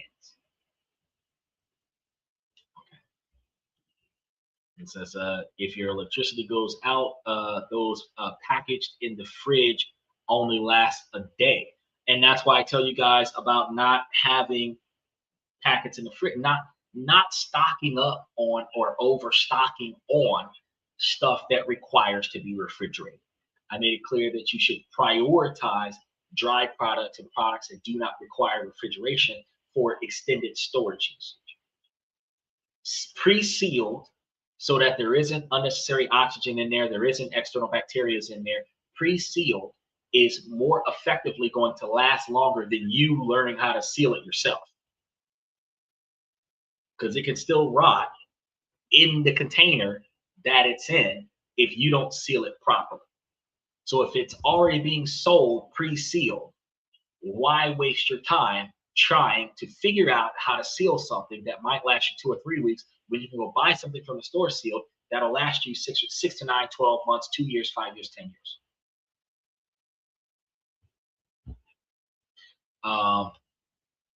If you want to survive, you'll find a way. Okay, so for the older generation, and it would actually, it's not the oldest generation, because you have the people that are now in their 70s that more, or older, that more often than not produce this behavior pattern that they don't know how to do things so that they can get the younger generation to do it for them. I don't know how. They refuse to learn, and then they're incapable of functioning because they refuse to learn.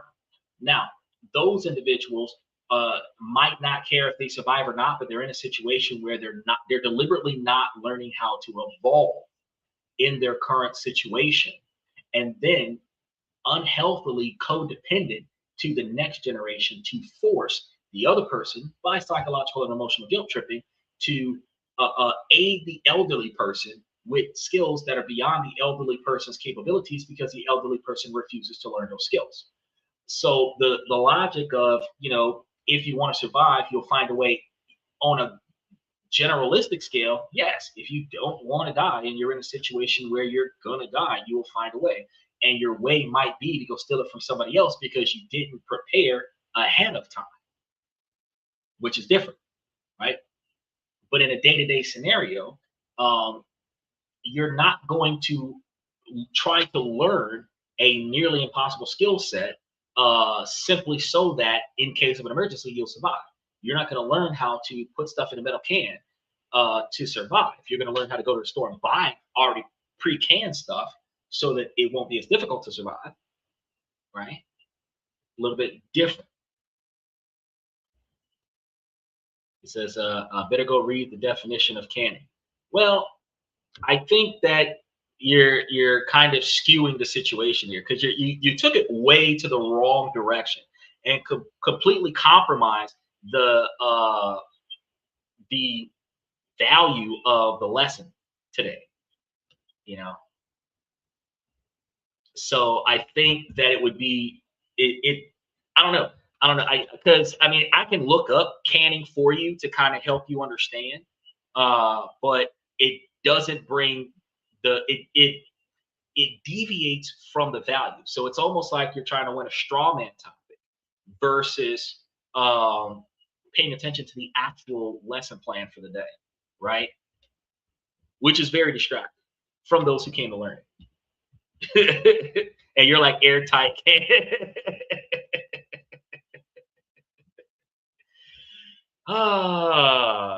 Michael. Michael. So,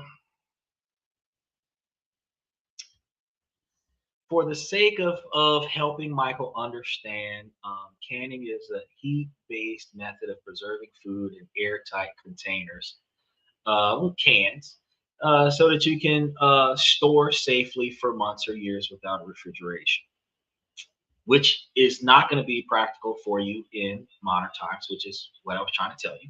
but Michael's hard-headed. It works where you're heating foods in sealed cans to temperatures high enough to destroy the microorganisms, bacteria, yeast, molds that can cause spoilage or illness, inactivating enzymes that would otherwise degrade the flavor, color, and texture over time, and then driving out uh, drive driving air out of the container so that as it cools, vacuum seal forms that preserves new microorganisms and oxygen from getting back in. Once properly canned and sealed, foods can have a shelf life ranging from many months to several years, depending on the product storage and conditions. Um, there's two primary process methods, choosing based on the acidity of the foods. You have water bathing canning for high acidic foods, and then you have, so this is for fruits, jams, jellies, pickles, any, and mini tomato products. I'm reading this for you, Michael, which isn't what we were working on.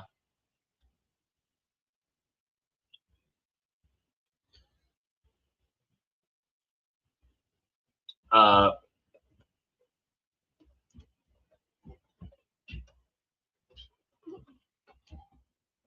uh,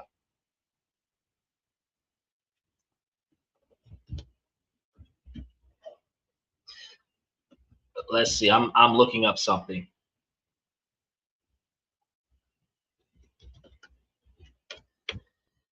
Just to kind of drive back home the point, then we'll get back to the thing. So it's possible for you to learn how to can your items if you have the right resources, and you're trying to save on costs over the long term, controlling your ingredients, and developing some type of self-sufficiency. But buying pre-canned foods is better so that you can prioritize your time, the convenience, and the ultra long shelf life of the pre-packaged, the pre-canned foods.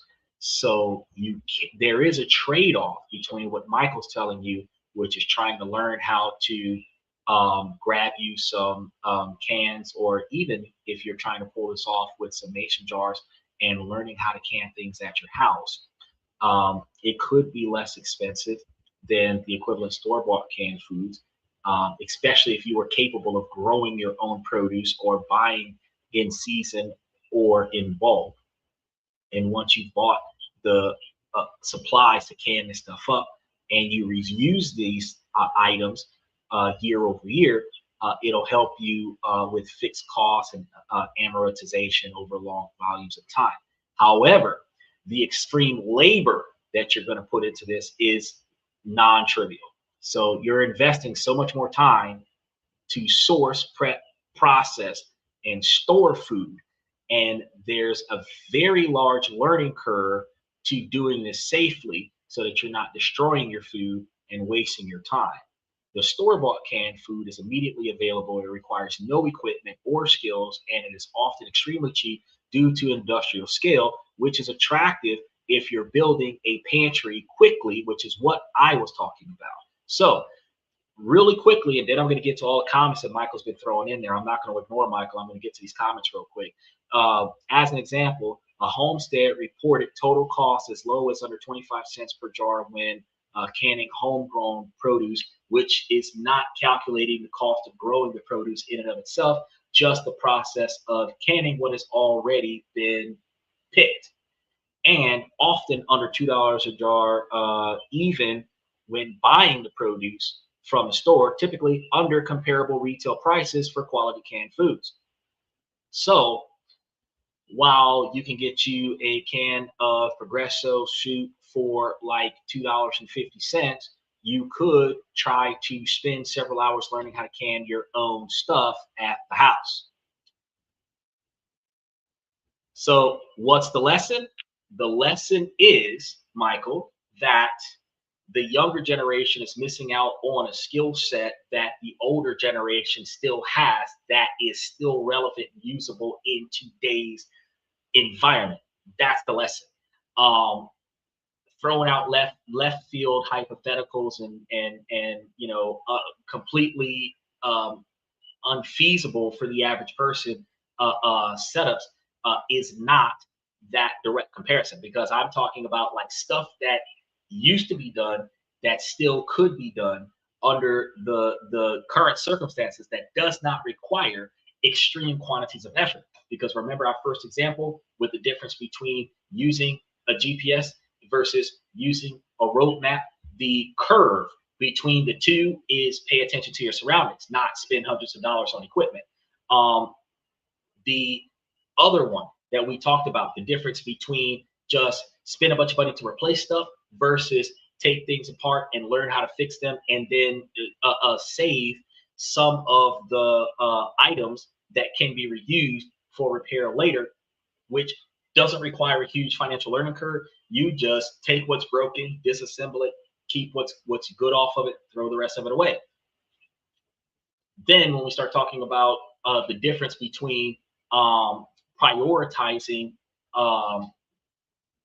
appropriate foods for long-term storage, when I said the difference between buying canned goods at the store that would last you forever versus buying foods that will spoil within hours of not having refrigeration, you came up with canning foods, which is completely left field, because if you have no power, you're not preserving shit. You would have to do that while you have power. You would have to do that before the emergency, and the effort that it takes to do that, and then the learning curve that it takes to do that, and then the money that it would take to do that, because you would have to buy the supplies that it would require to package the foods, buy the equipment to can the foods. And remember, we said you have to heat this stuff up to a magnitude where it gets rid of all the bacterium and expels all the oxygen from the container to vacuum seal the container. And that skill set, if you're using glass jars, you could break more of them than you actually save.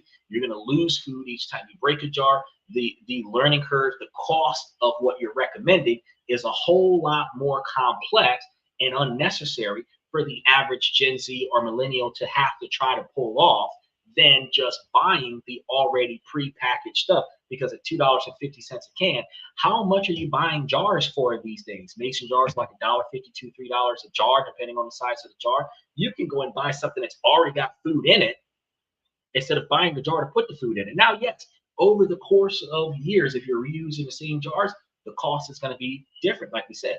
But the difference is that if you don't have a house full of jars already, to go from TV dinners to mason jars, that's a massive curve that is not going to benefit you in the short term. He said, I'll go sit at the kids' table. Oh, no, you just got to be more realistic to the topic. They say, okay, so tell us how you're going to survive a major crisis that affects everyone. I was telling you before how to survive a major crisis that affects everyone. If first and foremost, if you're getting a surplus of non-perishable items that will exist in your, because first of all, it depends on the size of your house. It depends on how much storage you have. But if you're buying things that doesn't require refrigeration, that is already prepackaged and already pre-vacuum sealed and already pre-canned, and then you just store the stuff in bulk, you can have all the shelves in your kitchen covered with canned goods and packaged noodles and ramen noodles and whatever the case may be, and that would last you a hell of a lot longer than filling your fridge full of steaks. That's the first thing. You can do bottled waters. You can stack bottled waters to the ceiling just to prevent from that, because even though, yes, we used to drink from the faucet, when the water treatment plants that is cycling through reclaimed water doesn't work anymore, you start getting raw sewage coming through your faucet. So you're not going to want to drink faucet water when the power is out. You're probably going to want to drink some bottled water so that you don't have to experience that, right? So instead of buying cases of beer and a bunch of Patron, you go and buy you a bunch of cases of bottled water. And instead of buying the individual bottled waters, you might want to buy the gallon jugs of water because they're probably going to be a lot cheaper. It might be $3 for a case of individually packaged bottled waters, for the little plastic bottled waters, but it might just be like 75 cents to $1 for a gallon jug of water, stuff to that effect. Or you can buy the 2-gallon jugs of water that might be $3 for 2 gallons of water instead of spending $3 for like half a gallon of water that's spread across 28 bottles, right? You see, I could be wrong. Wouldn't be able to use the freeway. Well, that's what I was trying to tell you. Buy 3 cases of MREs per person. Right, but if you're buying 3 cases of MREs per person, when you said that the MREs was like $150, $200 a case, that's still a lot of shit to buy for the average individual that's living on a budget. It is possible for you to buy MREs, and I would encourage for people to try to find places that MREs are sold and start collecting them at least 1 case every 3 months so that they can have it in case of an emergency. But I do believe that it is actually more effective for you to stock up on the stuff that you have more accessibility to, because MREs are sold limitedly in certain situations where first you got to get there, and then you got to have the money to buy it. And you said a good investment, just like investing money. No, it's not a good investment if you're trying to invest it. If you're trying to invest in an impractical process that you, 1, don't know anything about, and 2, would have to expel an extreme. It's a hobby that you can get that would help you with your ability to find something to do while you're old. But for 20 and 30-year-olds and 40-year-olds that are spending 16 hours a day, 6 days a week, working a full-time job, it is a terrible investment to try to buy up a bunch of mason jars and learn how to pre-package or vacuum seal your foods. With this process of heating up the container and putting the food in a container, heating up the container, and then sealing the container to have the food in the container be vacuum sealed and not spoiled. That's a terrible way to invest your money as well as your time. That's a terrible way to do it. He says, can't the average person still learn it today? No. And the reason why is because no one's there to teach it to them. So since we don't have, so let's say, Michael, if you started up a YouTube channel that started teaching people how to package up their foods, and we would need to have a YouTube channel because it's not written in a book that people have access to. And people don't do recipes as much as they used to because everybody's buying everything online and everybody's buying everything delivered and everything's pre-made, which is one of the reasons why the price of a pre-packaged canned good is almost the same price as a startup cost to package things, and it has less effort. The reason, like 3-4 hours to cook a meal, but like 6 minutes in a microwave, the time saved is the value in your investment, right? So can people learn how to spend half a day packaging up foods? Probably so. Do they have the availability to do that? Probably not. So would that be a practical skill that somebody could learn without fully compromising their life? Absolutely not. But learning how to direct yourself from point A to point B without utilizing a GPS does not deviate you from your day-to-day operation. You might have to leave 15-20 minutes early in order to get there on time if you're not used to paying attention to your surroundings, but it is not a financial catastrophic change, and it is not a massive learning curve that takes half of your day. That's what I'm getting at, is that I agree by canned foods. Exactly. That's what I'm trying to tell you. It's like canned foods is a better way to go. Is that, but how many people today will actually prepare food for a disaster? That's the whole reason why canning food is so impractical. How many people are going to take their day off to try to vacuum seal foods when the average person is less likely to just go buy the prepackaged shit at the store? The Americans are lazy. So when we start talking about the easiest way to go is to change the way you spend your money and just buy prepackaged food and put it in your house, which is less effort than going through the trouble of buying the food and then portioning out the food and then packaging the food and then vacuum sealing the food with heat and then storing it. That's why I told you what you brought up was an impractical recommendation. He says canned goods will only last a short amount of time. Uh, get bullets and snares. Well, no, I'm not going to say get bullets. So you should have bullets just because you're an American. You should have bullets for your Second Amendment right. Um, I wouldn't say get bullets and snares, and the reason why I would not say get bullets and snares is because the average person that lives inner city does not have access to the wilderness where bullets and snares would be necessary.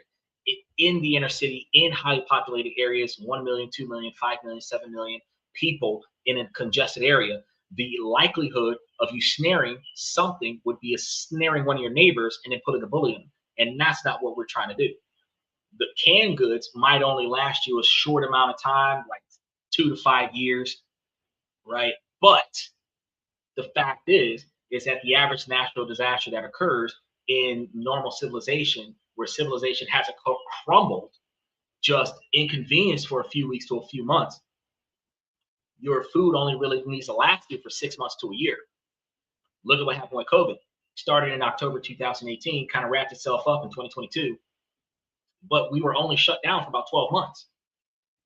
Anybody who would have had enough canned goods in their refrigerator from November of 2018 to last them until January of 2020 would have been good for the portion of time where we were not allowed to go outside. So you don't need canned goods to last you for eternity. We're not saying hypothetically we're trying to build a lifestyle after a nuclear apocalypse. We're talking about the inconvenience of a natural disaster that's a short-lived natural disaster. Maybe 2, 3 months, 6 months, because like Hurricane Katrina, like I said, it was like a 4-month natural disaster. So you needed like 5 or 6 months worth of food. 5 or 6 months worth of food doesn't require you to learn how to pre-vacuum seal canned goods. He said, then they'll perish if a major crisis happens. Most people would starve to death and die, or kill their neighbors and take their neighbors' food if they don't have enough resources. He says, I'm sure I can find a book. Yeah, but you're 71 years old. Most people are not even looking for a book. The average American right now is trying to Google this information online. And while there is some information online that explains what it is, but right now, just asking about it did not get a step-by-step direction on what to do about it. But just because you mentioned it, I might just actually put that into the membership as how to can foods because Michael said so. Microwave is out for no electricity. I know, but the average person's got TV dinners out of this world. You've got steaks, you've got seafood, you've got all kinds of meats that if you have no power, and you got to think about, there's a lot of housing, especially in Florida and California, that has no gas. So if the electricity goes out, you don't have a way to cook your food. You don't have a stove, you don't have a microwave, you don't have hot water, you don't have a hot water heater. So if you don't have a propane tank and a propane stove or some type of butane gas system in your house, or camping gear that you can use in your house, you don't have a way to heat up your food if the power goes out. If the power goes out for a couple of weeks, if the power goes out for half a month, if the power goes out for 6 weeks, you can't survive without food for more than a month. But you're going to be really sick by the end of that month because the average person really can't go 3 days without food with the way that we function. You can't go more than 3 days without water either. Technically, we can go several weeks down the line if all we had was water, but we would really starve ourselves damn near to death. So when you think about with no electricity, you can open a can of Progresso soup, you can open a can of SpaghettiOs, you can open a can of Campbell's chicken noodle soup and eat straight out of the can, food and fluid. And 1 can a day, if you had 2,000 cans in your house, you could last for 2,000 days. It said people can every day, even people working. Okay. Statistically speaking, Michael, that's not true.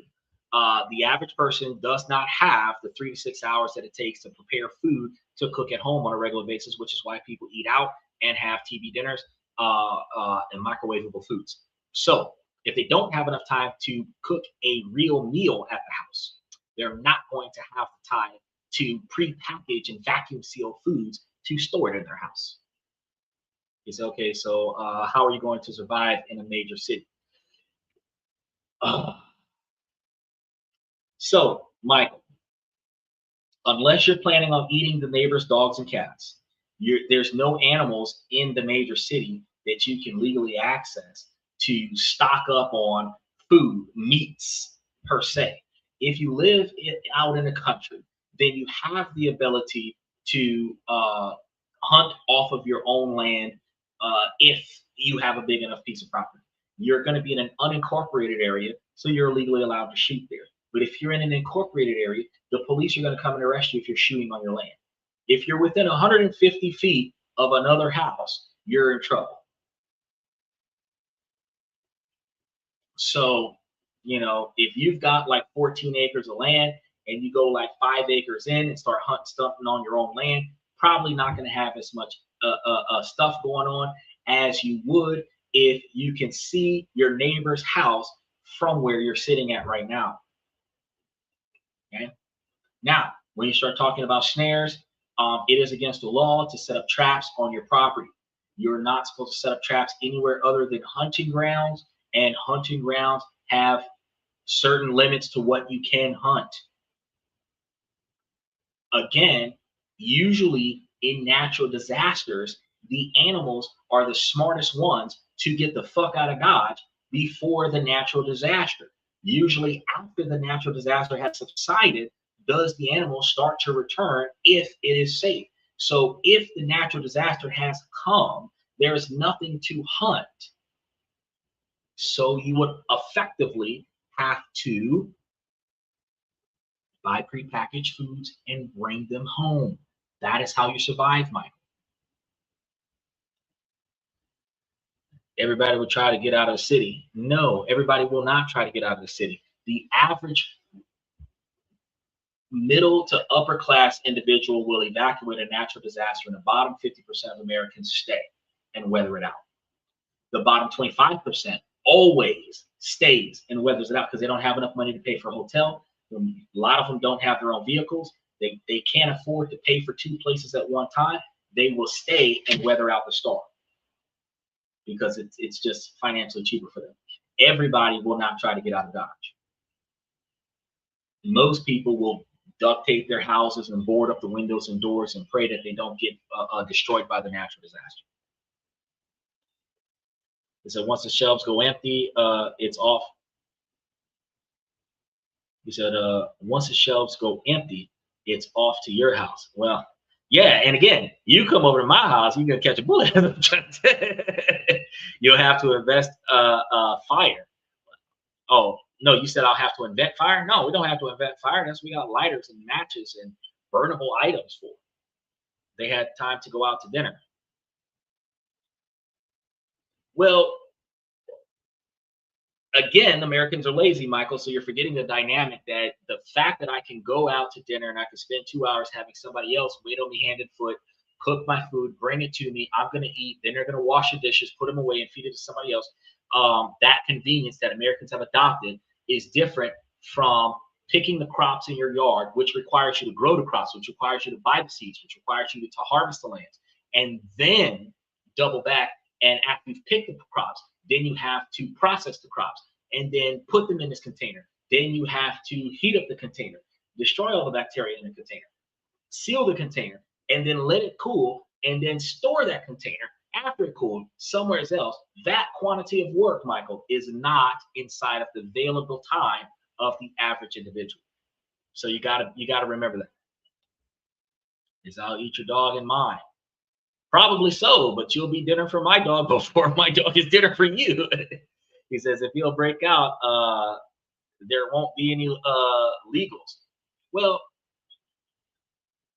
I don't understand that. I think, okay, so the deer and elk and bear and all the stuff that you're claiming would actually be huntable. It's not huntable in a natural disaster because they're not hanging out in your backyard during a thunderstorm, during a hurricane, during earthquakes and stuff like that. Animals take off running, forest fires, animals take off running. The body count that they did when California was on fire for 45 days did not include deer, bear, and elk. It was just people who didn't know how to get the fuck out of Dodge. Again, because people don't leave in a natural disaster. He says, if hell breaks out, or there won't be no laws. No, actually, it's what we call martial law. Martial law is when natural disasters occur so that the government prevents people like you from doing the things that you recommend. They will put the military on the street to stop you from doing things that you normally do. He said, Hurricane Katrina, most people evacuated. No, they didn't. What kind of lie are you? Who told you that shit? Hurricane Katrina, more than half of the people stayed. Matter of fact, Hurricane Katrina, you had people on the highway who couldn't evacuate because Texas was blocked off, Mississippi got hit, Alabama got hit, the top part of town, was it? No, Jacksonville, like the top half of Florida got hit. What are you talking about? Some, most of the people evacuated. No, the fuck they didn't, bro. You lost. You are definitely misled with, I don't know where you're getting your facts from. He said, why buy seeds? Every plant creates new seeds. So stop buying seeds. Okay, so here we go again. The problem that we have, Michael, the difference between already prepackaged foods, if we're not going to buy the seeds, how are we going to get to your canning recommendation? You would have to go to the grocery store, buy the groceries, since you're not growing it in your own yard, buy the groceries, and then process them, portion them out, put them into a can, and then back them up. Now, if you're buying it from the store where the prepackaged stuff is, and you're going to buy it not packaged so that you can bring it back to the house and put forth the effort of doing the canning process, you are literally wasting your time and your money, because the item was also sold next to a prepackaged of the exact same thing sometimes, because you're not going to see lettuce in a jar, but instead of seeing tomatoes on a shelf, you see tomatoes in a can. Instead of seeing frozen peas in a frozen food aisle, you see peas in a can. And instead of you going to get the freaking peas in the can, you're going to go get a bag of peas from the frozen food section that costs more than a canned peas, so that you can go through the process of buying a jar and then canning it up. That's a waste of time, effort, and money, Michael. That's a waste of time, effort, and money. He said, won't be any laws. No, there'll be laws. You'll just be trying to break them. He says, I was there in Hurricane Katrina. I was there. I lived there delivering loads of food. And if you're delivering loads of food to Louisiana during Katrina, that's because a load of people didn't leave. Thank you for proving my point. If you couldn't, if you could go, people got out. No, that's not true. People were trying to evacuate to Texas. Texas closed its borders and wasn't letting people out. The majority of people that didn't go didn't have the means to go, and that's the reason why they stayed. And the majority of people didn't leave, and that's the reason why you were bringing loads of food to the state, because there were loads of people there. If the majority of people left, like you claimed, you would have been bringing loads of shit nowhere. It would have been a barren wasteland. So derail my topic for 40 minutes.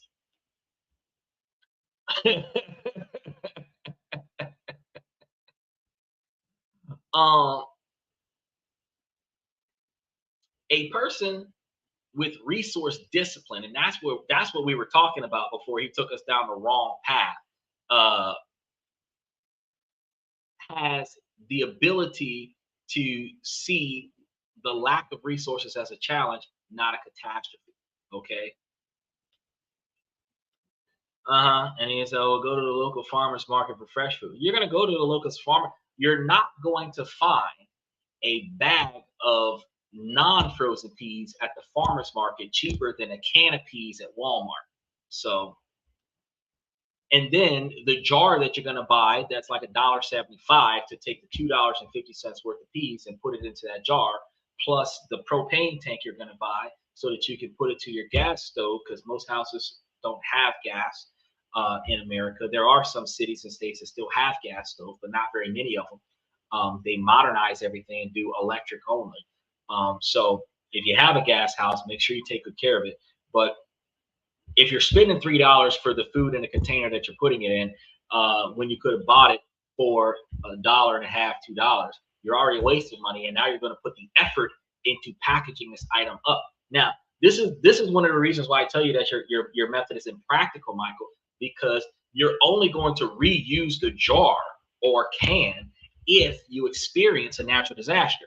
So if you're going to pre-package food where you buy, 5 or 10 extra cans of stuff that you're not going to use right now because you're not at a natural disaster, and put it on your shelf, which takes no time, little effort to do, versus buying an inventory of items that would then require you to put in extra effort every week to package this stuff up. You're spending more money than you're saving, and you're putting more time into the process of storing the foods, which is impractical in comparison to your ability to buy the already processed stuff and put it up on the shelf. Now, if you lived on a farm, if you had 100 acres of land, if you hunted every day, if you grew your own stuff and you processed your own stuff, and this been your habit since childhood, where you actually never go to the actual grocery store, and this was part of your daily routine, like the Mormons, then yes, canning would be a good idea. But for 90-something% of Americans, that is impractical recommendations. Now, having what preparedness experts call is a quiet pantry is what I was trying to get to.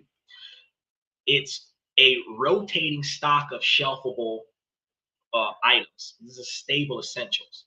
You're going to know how to take basic ingredients like flour, water, salt, oil, and create real meals with them.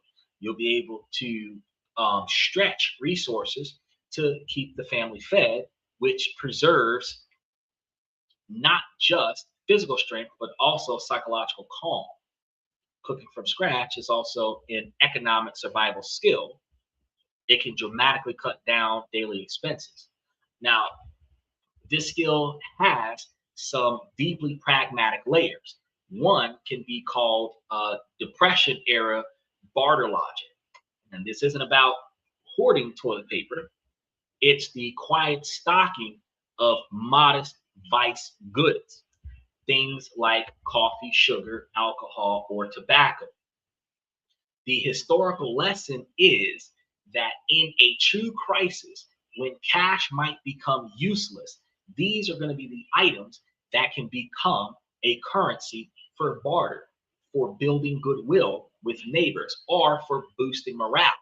You can trade a couple cups of sugar or enough sugar and coffee to make a cup of coffee or sugar to a neighbor after a natural disaster in exchange for something that they have that you want. You can exchange alcohol so right now, even in a fully functional society, you can find what is called an under the oak tree mechanic, and with enough alcohol and enough weed, he'll rebuild your engine and rebuild your transmission. Barter system. Tobacco, smokers, when cigarettes run out, and in some situations when weed runs out, smokers need to smoke. And under that dynamic, if you were to have a stockpile of some kind of tobacco product, then when times get tough, you can trade a pack of cigarettes for a service. You can trade a carton of cigarettes for a tow. You can do things with tobacco because they don't have access to tobacco anymore. The tobacco's all gone. So if you've got it, it's a currency, right? Another thing is a practice psychological readiness for downward mobility.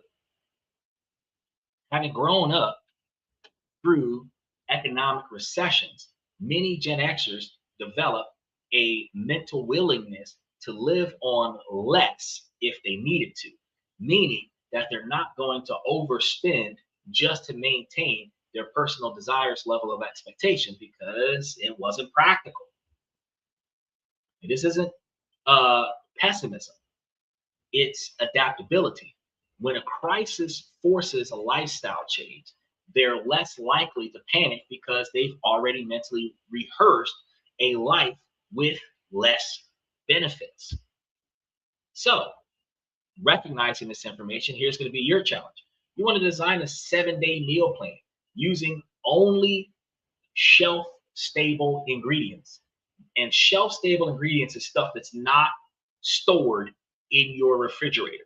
That is not required to maintain a chilled or cold temperature.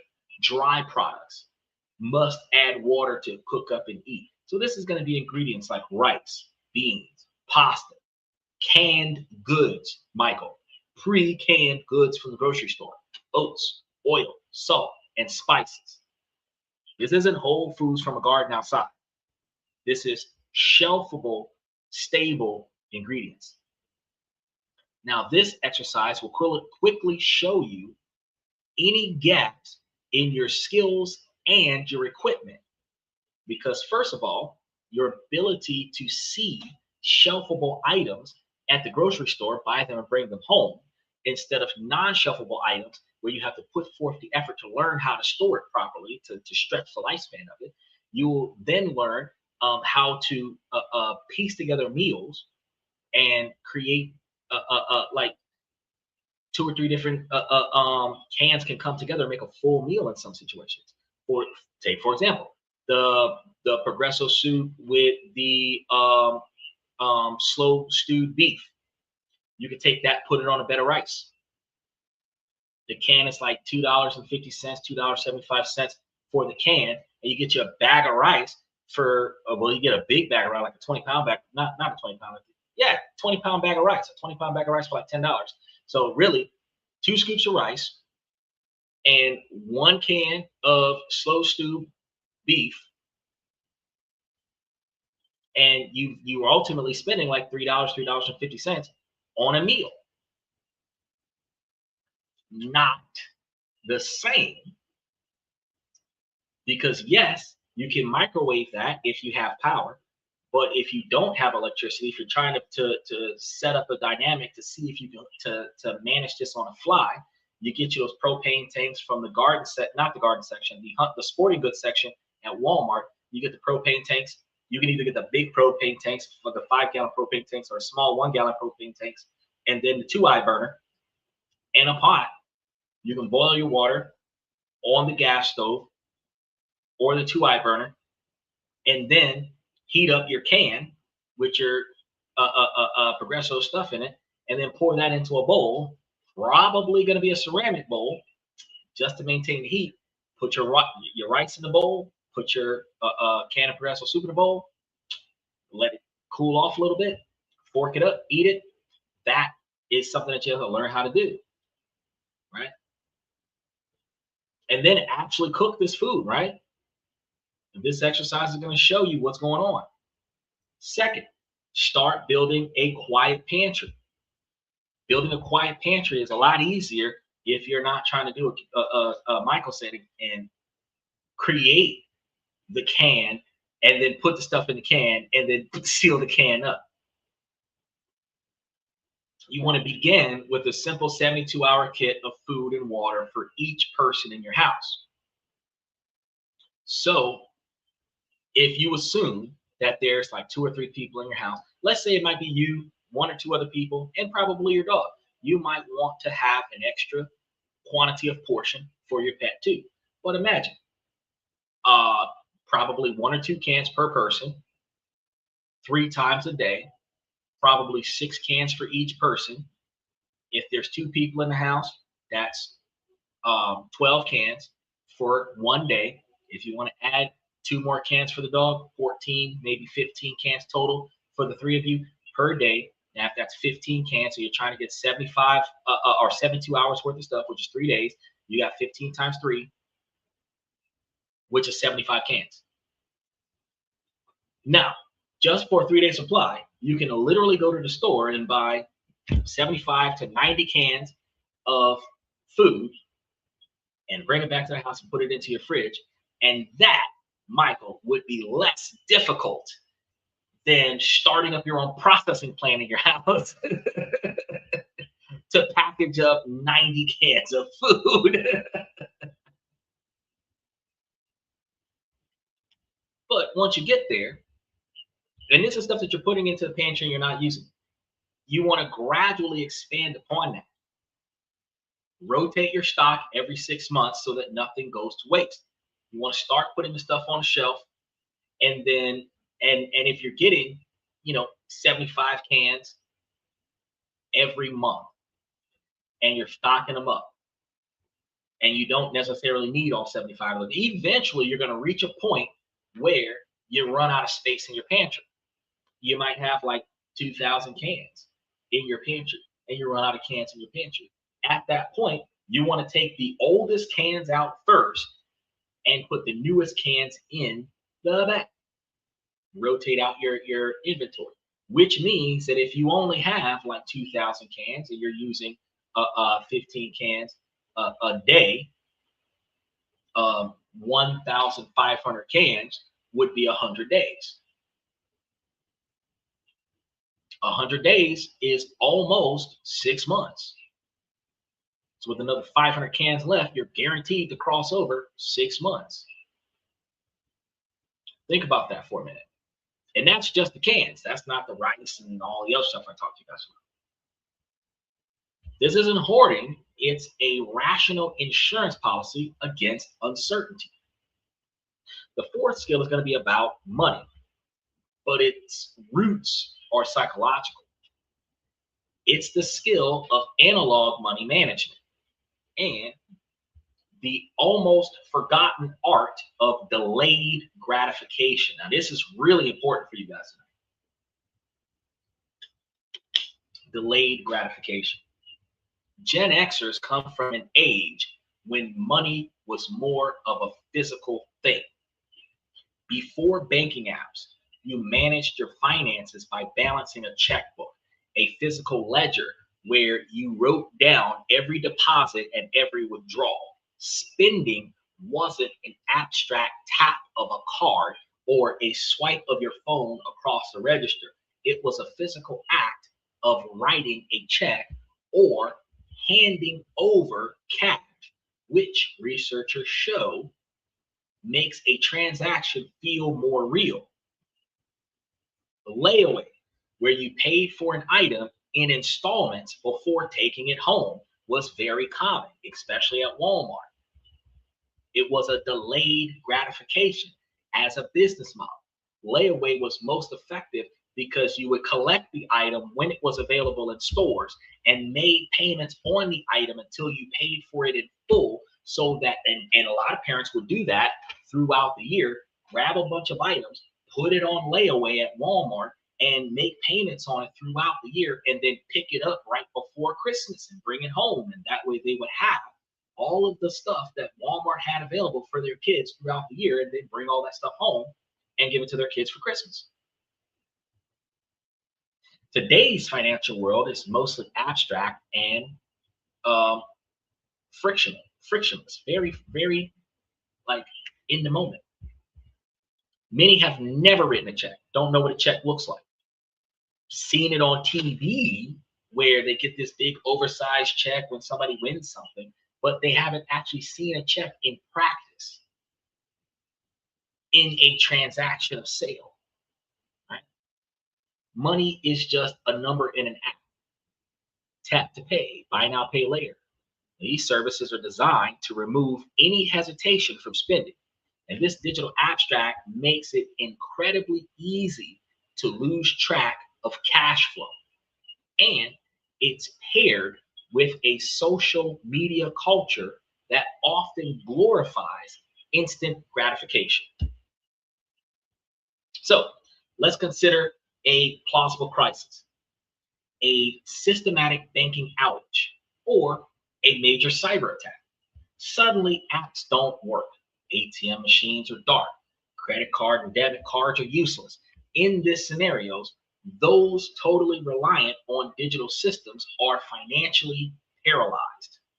And this is one of the reasons why I try to condition you guys to try to keep a safe full of cash at your house. It doesn't have to be a bunch of money, a couple $1,000, maybe at up to $5,000 at your house, depending on how long you're planning on going through some bullshit. Typically, it's supposed to be there to help you refuel your vehicle and buy food, not necessarily to pay lights, gas, and water bill, but to make sure that you don't starve to death and you have the ability to have transportation to get to and from where you're trying to go, right?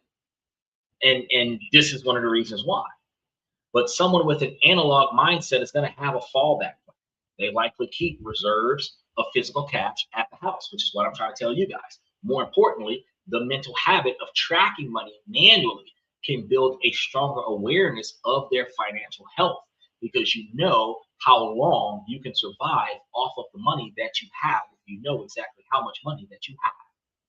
And when we think about how much you have, it's not how much that is on the screen on your cell phone. It is how much can you touch right now while we're talking about this on this topic today. Right?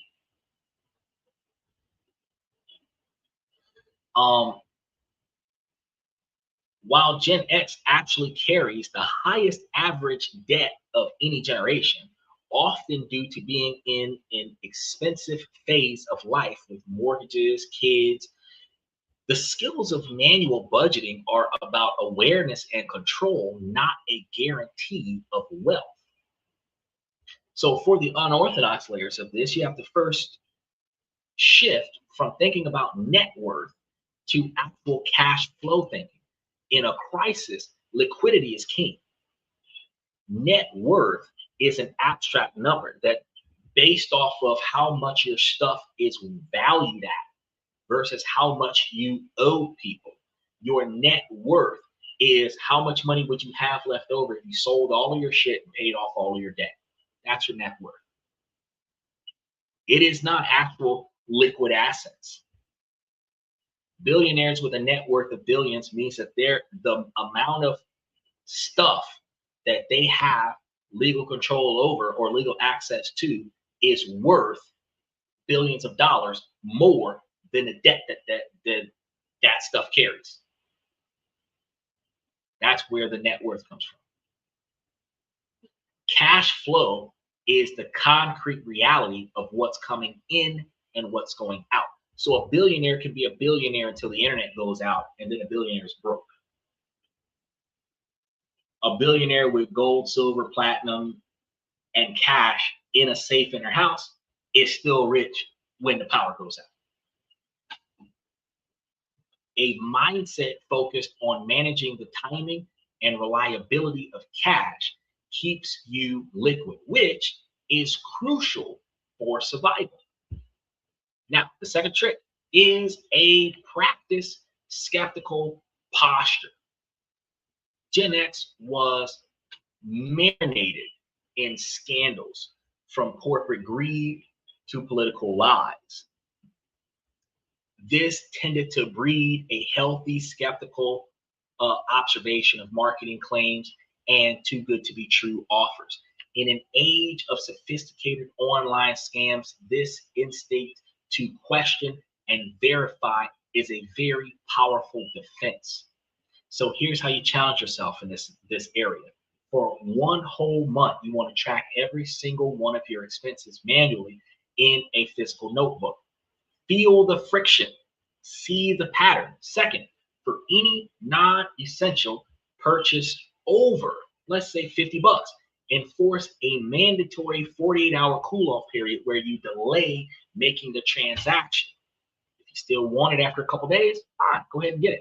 But you're training your brain to separate impulse buying from real need. If you wait 2 days and during that 2 days, you evaluate the value of the product, meaning how am I going to use this in my day-to-day operations versus the novelty of having the product, meaning I'm just going to feel good about having it, or I'm going to be able to show this off to certain people.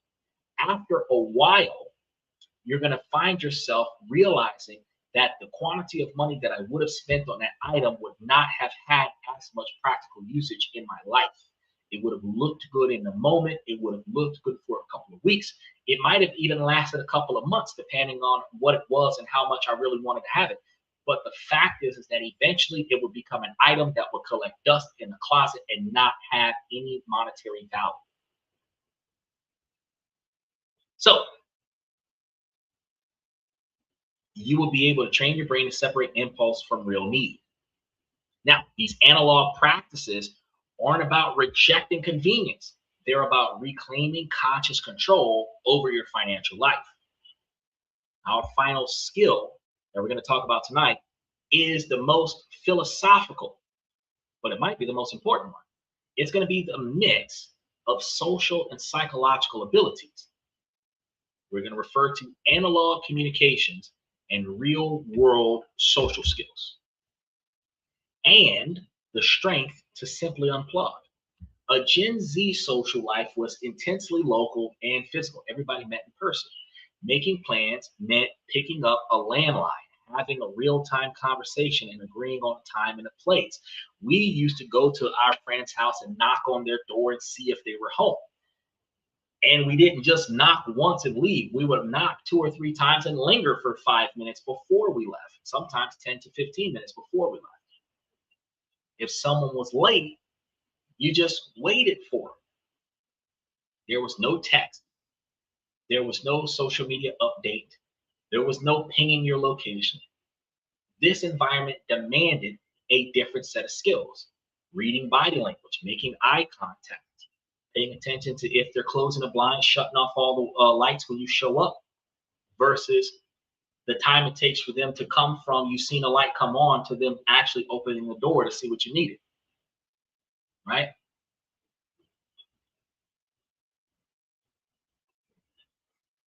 You're actually able to navigate awkward silences and uncomfortable body language. Boredom was always just a part of life, not knowing what to do with yourselves in a collective. This is where the Laxby kids had adventures, because we would literally get bored and decide to go wander into the woods and find ourselves stumbling across an abandoned building or an abandoned vehicle or a pond or a lake or a cave or a train track or whatever the case, and follow it and see where it goes, because we had nothing else to do, right? With limited TV and no smartphones, you were often left either alone with your own thoughts, which is an incubator for creativity and internal resources, or getting into mischief to entertain yourself. The Gen Z world is hyper-connected. Digital platforms allow for carefully crafted responses and avoiding direct, uncomfortable conflict. But that also means less practice with messy, unedited, in-person communication. The always-on nature of modern tech has nearly wiped out boredom, because we doom scroll until we fall asleep. Netflix for 40 hours a week. We find ways to keep ourselves distracted from ourselves. But in its place, it is often a constant state of distraction that can make deep focus a challenge. We don't even remember how to focus on one thing for an extended period of time. So let's apply our crisis lens. In a massive multi-day network outage, the internet is down, cell phones are dead, the ability to organize now depends entirely on an analog method. Groups that have a pre-established physical rally point can reconnect. Like if we all go and hang out at the local pub as adults, that would be a thing to do. But as kids, we would sometimes all meet at one of our friends' houses, or we might all meet up at a local park. Power goes out, what do? Go to that one specific location to reconnect, make sure everybody's okay, go look for the ones that aren't there. People who are comfortable approaching neighbors face to face to share information or ask for help have huge advantages when the power goes out. When shit starts going down, you start going to other people. Hey, are you experiencing what I'm experiencing? You know, do you need something? Stuff to that effect. And psychologically, those who can handle the sudden silence without panicking are better able to think clearly and lead. Because if you can sit in a room by yourself with no TV, no phone, no nothing, you are more capable of rationalizing how to get out of this situation than somebody that always needs something playing in the background. The unorthodox layers here are going to be powerful. The first is the concept of the whisper network. Because before social media, information about who was reliable, who was in trouble, and who could be trusted traveled through informal face-to-face channels. In a digital blackout, these analog social networks become the most reliable information grids. Another is what some psychologists call emotional pliancy, or yeah, pliancy, emotional pliancy. That's the way to pronounce that. Emotional pliancy. I have to look at that word for a second. This is the ability to flex between different emotional states: humor, seriousness, detachment, empathy, without snapping under long-term stress. It's the gallows humor that keeps a group with their morale higher than those who are in distress and despair. It's the calm detachment needed to perform first aid. For some Gen Xers, this was a coping mechanism learned during turbulent times. So here's your final challenge for tonight. First, you want to establish an analog rally plan with a lot of your family and some of your close friends. Pick a primary meeting spot near home, a secondary one further away, just in case the primary one is not accessible. Decide on a simple, non-digital signal: a chalk mark on a curb, a ribbon on a doorknob to mean that I was here and I'm okay, or I've moved to the backup location. Second, schedule a weekly analog window. For 3 hours, all screens go off. Read a book, go for a walk, talk to someone, take your dog out for Christ's sake. Let the boredom come and see what your brain does with it. You're rebuilding your capacity for internal focus. And this is going to be very key because, when we watch those post-apocalyptic movies where the main character, the protagonist, goes on a journey to find their family, their friends, or their loved one, usually some dude is going after his girlfriend or some shit like that. We've never had a post-apocalyptic movie that I can remember where a woman was going to find her husband or her boyfriend. It is usually the man going to find and make sure that his family is okay. Yeah, mother will go after her kids, but that's it. No woman ever goes looking for her husband. I want to make sure my husband's okay. That's not the journey that they're on. But the fact of the matter is that in their travels, they will leave messages. So and so is here. They will carve with a knife or rock or something like that their information into any type of safe haven scenario, so that if their family or friends were to pass that location, they would know that they were there. You're on the right track. If you had a way to tie something on the door or something like that, something of non-value that nobody would take, but they would see it and ignore it. If other people in your network knows what that is, they're like, oh, my friend or my family was here because they tied a shoestring on the door. Shoestring's still there. After all this talk of old school skills, let's circle back to the main point. This is not about declaring one generation superior than the others. That would miss the single most important idea here. Reliance in the 21st century is about building a hybrid skill set. You want to be skilled and capable of functioning in the technological realm, but you also want to be able to function when the technological realm is no longer in your favor. I tell people all the time that technology is your friend until it's not. And what that means is that you will benefit from it until it stops working for your benefit. Your computer is the quickest way to get shit done until your computer stops picking up a signal, until your computer stops processing information, and now you're stuck in a situation where you either get your computer working, do without the information, or handwrite the shit, right? Too much codependency on technology prevents you from finding an alternative. Now, Gen Z's brings game-changing abilities to the table, because while research is mixed, and being a digital native does not automatically grant immunity Many younger people have developed a sharper ability to navigate online spaces, which is very crucial for identifying certain kinds of misinformation in an era of information warfare, which is why we had to fact check the information that we got from Michael. Their willingness to discuss mental health is helping to uh, destigmatize the psychological tolls of a crisis, a huge departure from the more stoic norms many Gen Xers grew up with. Gen Z's incredible tech adaptability means that they can learn and use new tools to solve problems and astonishing speeds. And their ability to build vast supportive online communities can mobilize help on a global scale if they're capable of connecting online.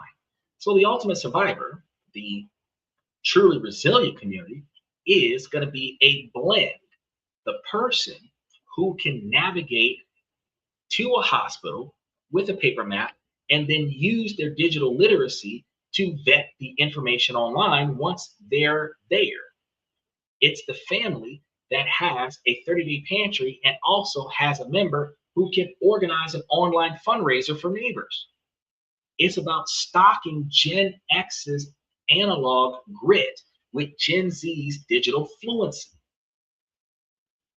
The 5 skills that we discussed today, which is the analog navigation, hands-on repair, resource discipline, and manual money management, along with the ability to unplug, are not relics.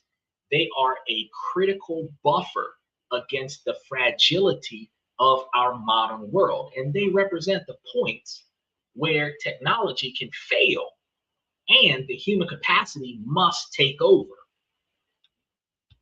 Yes, communication was gone. I wonder where you was. I was sitting over here like, man, Michael went and took a nap.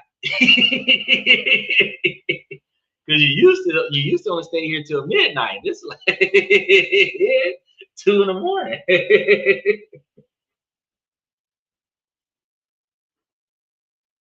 Yeah, when communication is gone, you have to know how to facilitate the communication.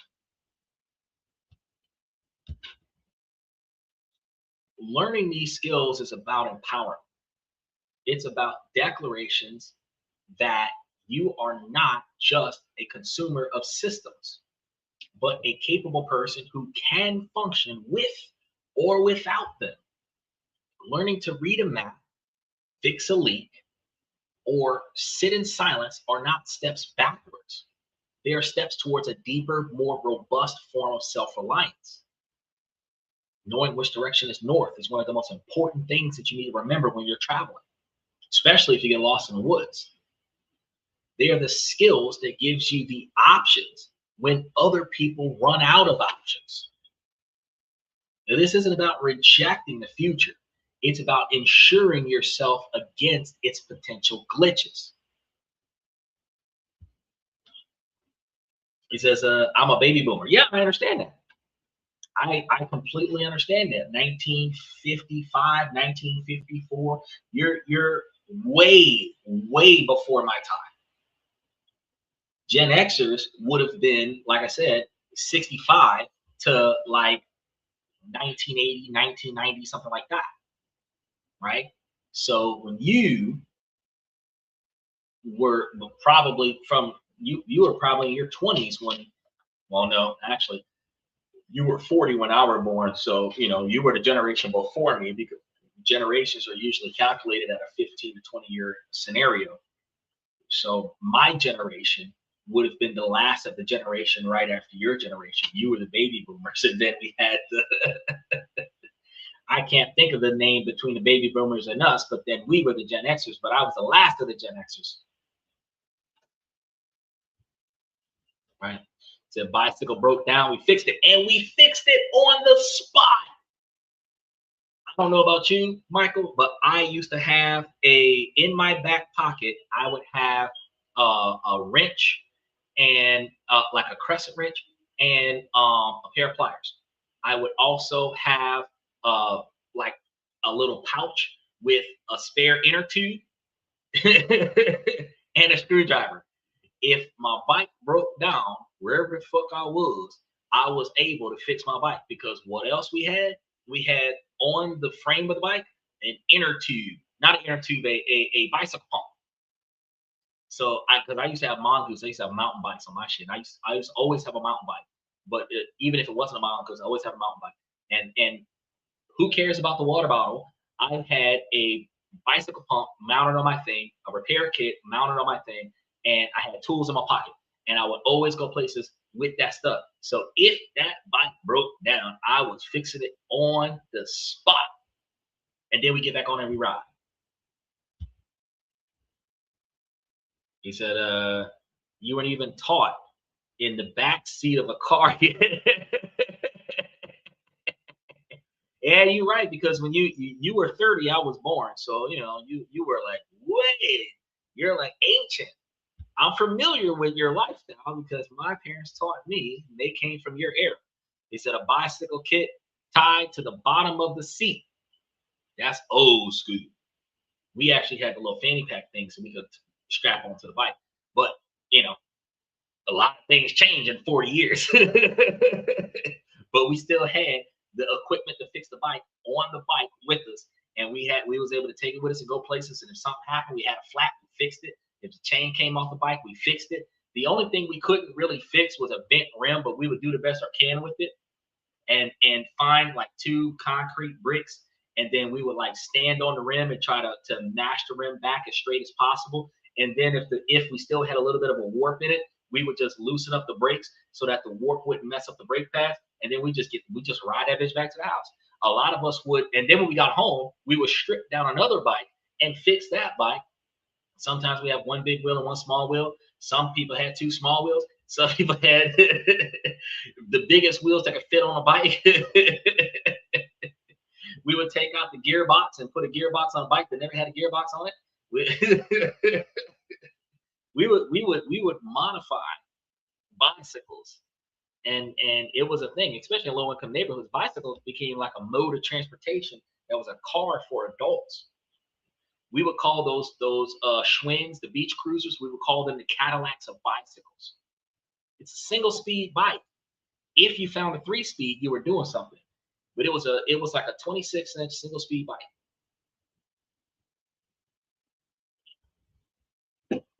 I'm trying to tell you from back in the day. This is about building a foundation of competence so solid that you can embrace the digital world without being completely dependent on it. Because if they're really putting out these $15,000 females, robotic, fully functional females on the market, there's going to come a time where too much self-learning AI is going to have these robots getting jealous, and then we're going to have these female robots trying to kill off all the women. And look, either the men are going to have to defend or the women are going to have to learn how to, but we can't be overly reliant on technology, because if we become too overly reliant on technology, we're going to lose our sense of self. Yeah, the Schwinn with the banana seat, yellow, the Stingray, the one with the and I preferred the girls' bike over the boys' bike, because they would have the boys' bike with the big hump over it under the seat, where the girls' bike would have the dip in it. And I preferred the girl. And I always ask myself, why do they give the boy the big bar that they can break their balls on, but they give the girl the freaking crevice where nothing happens to them when they fall off the seat? I'm like, no, that's not fair. Give them the bar. Shit. They have less to lose. All they have is a pelvic bone. We have the family jewels. We should have the crevice.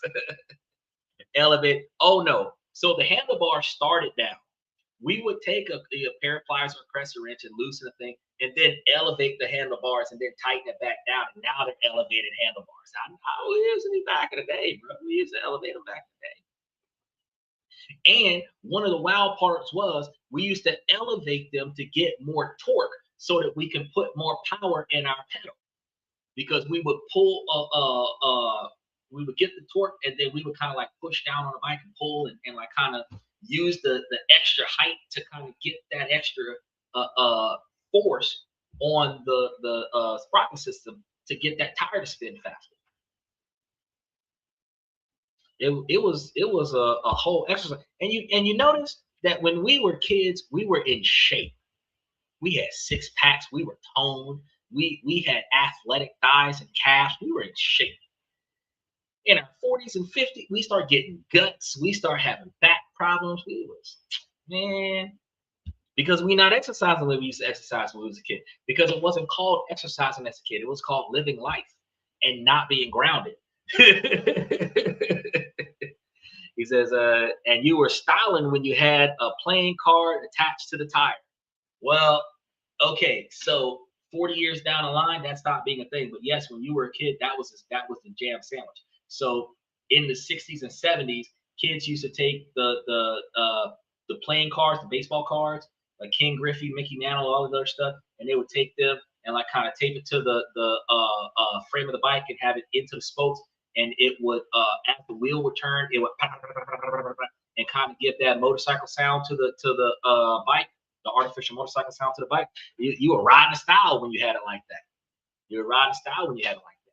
When in the 80s, we didn't have the trading card because, and the main reason why we didn't was because by the time I was born, those exact same trading cards had monetary value. So if we had them, we wasn't gonna fuck them up. I put them on a bicycle. But what we would do in our generation, instead of having the imitation motor sound by putting the playing card in the spokes, we had the screeching tire situation. So we would try to go really fast and then slam on brakes.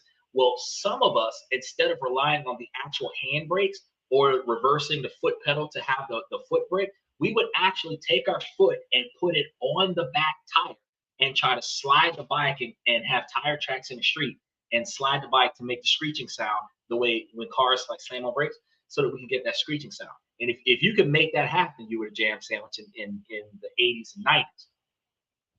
So, but that would wear down your tire. Your tire would have uneven spaces on it because the flat surface that would slide on a regular basis would get balled down quicker. So you'd have to change out the tires more often. Which again, if you got a lot of similar style bikes in the neighborhood, all you had to do was just borrow one from a neighbor, take their back tire, put it on your bike, and now you got it.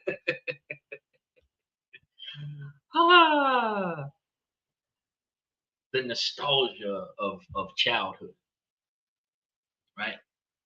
So, any broken ankles? Not from bicycles.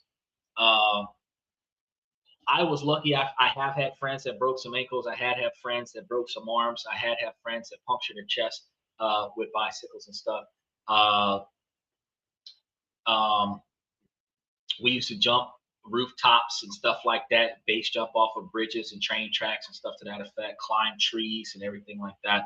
But we never got really fucked up on a bicycle. I got fucked up on a motorcycle, but not on a bicycle. Never even gotten a sprain on bicycles.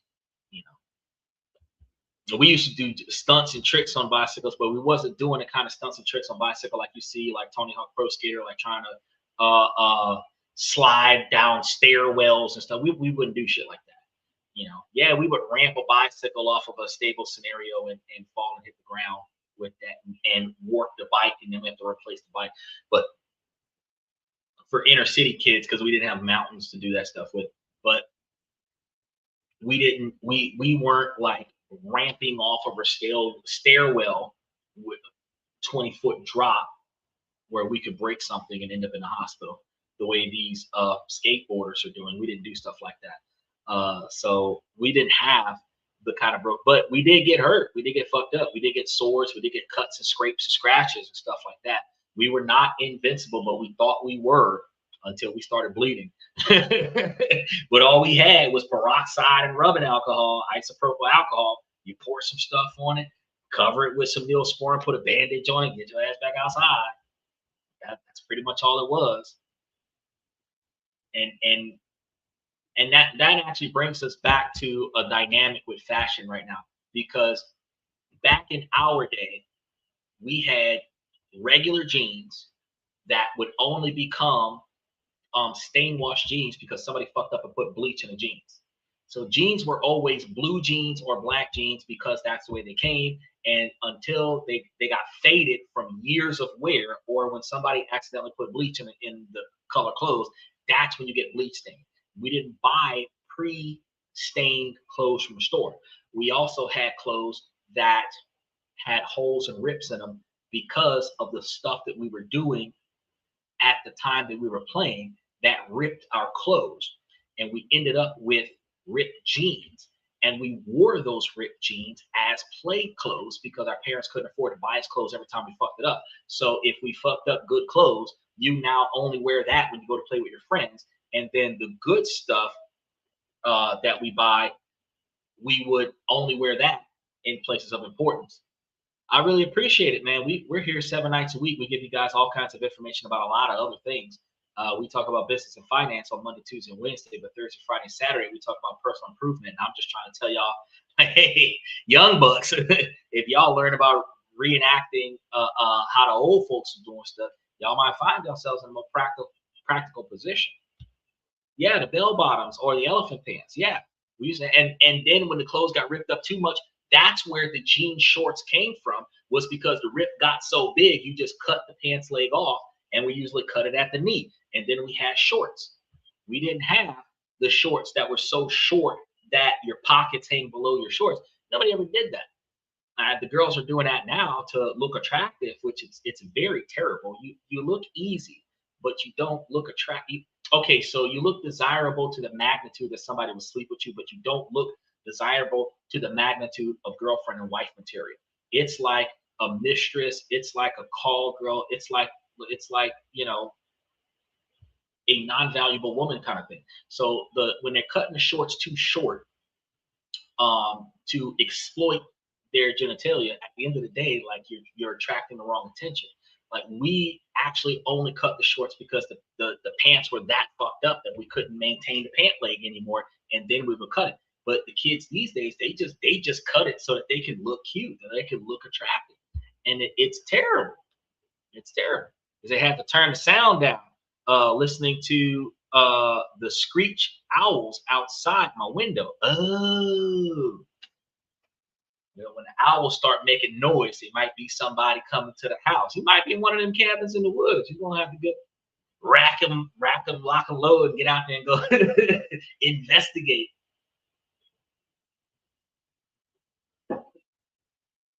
So definitely, if you guys have ever experienced or remember your family or your grandparents or anybody telling you one of those stories the way Michael's been doing it, make sure you drop a comment into the comment section with one of the old school skills that you think people should relearn that they've already forgotten or might not even know anything about. What do you miss if you're from the old school? What do you miss about the way we used to do things when we was kids? And if you think that this analog skill is more important than ever, make sure that you subscribe to the content that we have, because we're going to be providing a lot more information about these real world building capacities where your capabilities can improve and enhance. Because if we forget the way things used to be, we won't be prepared when it goes back to the way it was. Because think about it right now, y'all. We went back to war where there is less likely of a resolution before the end of the year, but they might try to draw a resolution by November. But I can't really put my finger on it now. But the fact is that while they're in conflict right now, where Trump is claiming that he's going to finish what he started, almost to the magnitude of wiping out the infrastructure of Iran, the fact is that if they are still in conflict in January for any reason, all of the 18 to 26-year-olds qualify to be drafted, which means they qualify to be pulled in for basic training so that they can be on reserve just in case we don't have enough troops or we need more troops to replenish the troops during active combat. And truth be told, the information I'm talking to you guys about today, like that would actually come in handy if you're overseas without your cell phone trying to navigate the battlefield, this information actually makes it your survival a lot more effective. Right? You have to know where things could go in order for you to prepare for the worst and hope for the best and take whatever happens in between. You have to know what the worst could be. And the worst could be not having technology anymore.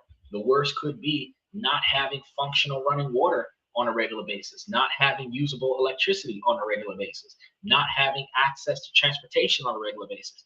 And you need to be able to plan for realistically 3 to 6 months worth of being able to endure that, because in a functional society, especially here in America, you have the capabilities to rebuild the infrastructure. Unless it's been destroyed by a nuclear holocaust, you have the ability to rebuild the infrastructure within a couple of months, depending on how bad the damage is. Because one of the first things that we do after a natural disaster, is try to get the power back. Try to get the power back, try to get the water back running. And then we start trying to ship food into the city.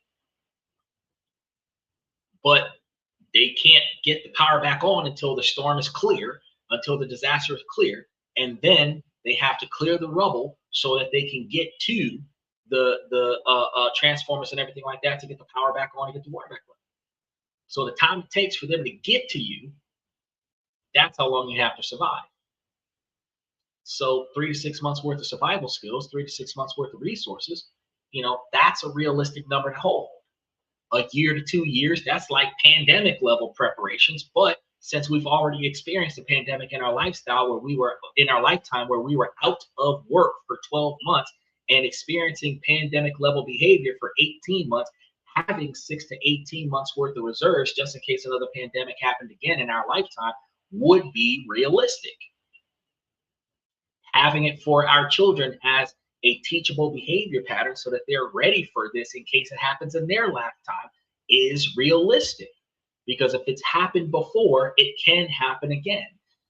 So being codependent on technology is not beneficial for you. Utilizing technology as a tool to expedite performance and productivity, to delegate responsibilities appropriately and responsibly so that you can redirect your attention to other more dire necessities and tasks and obligations is effective for the usage of technology. But codependency towards technology, where everything that you need, like I just watched a movie the other day on Netflix. I'm always watching movies on Netflix.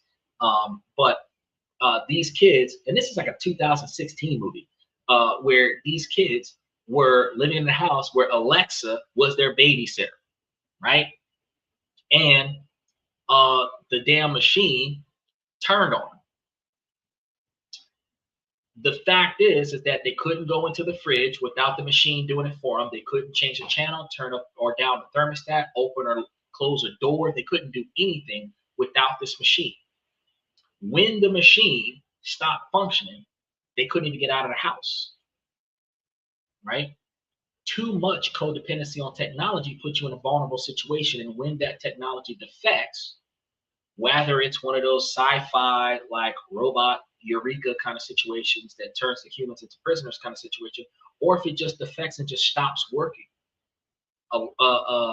Biometric locked doors that stay locked when the power goes out, that's not effective. Equally, if they automatically unlock when the power goes out, that's not effective either, because that leads to a break-in. Somebody cuts the power to break into your house. If they cut the power, all the locks unlock. You are no longer secured. Having manual locks is the most effective way to keep yourself secured while giving yourself the ability to get out, right? Again, one of the things that we don't have, that we used to have back in Michael's day and back in my day, was a emergency escape plan. In case of a fire, which direction do you go to get out of your house? The average person doesn't know that. Most of us have a one-way in, one-way out apartment. Not a lot of us have a house with more than one exit to it. But if you did, which direction would you go? Would you try to go and collect your valuables before you run out of the house, or would you dive out the closest window? Are you on the ground floor, or do you have to take stairs? If you have a 2-story house, how many people in a 2-story house have a fire escape outside of the house? It's not an attractive design. But if your kids are on the second floor and the staircase is on fire, do you want them to jump off of the roof, or do you want them to have the ability to climb down some stairs out of their bedroom window? Now, yes, I understand that if you have a fire escape outside of the bedroom window and there isn't a fire, that the kids can sneak out at night. But if you teach your children responsibility, they shouldn't sneak out at night. They should just walk out the fucking front door. It is the principle of being prepared. Now I understand. Some people are going to say, man, Xander's paranoid today. No. Being prepared is paranoia is being overly prepared at the most inopportune time, meaning that you have more than enough to resolve a more severe situation. But since you're not in that situation, you got a lot of stuff that you don't need yet. But when it does become a thing, what are you going to do about it? If you have a 2-story house and a fire that sets your staircase on fire, your kids can't get from the first floor to from the second floor to the first floor. What is their exit plan? And now that you're listening to this, you're probably going to go and try to find a way to makeshift some stairs onto the side of the house so that they can climb out of the window and make their way down the stairs. Put a fucking Batman and Robin pole outside of it. At the very least, teach your children.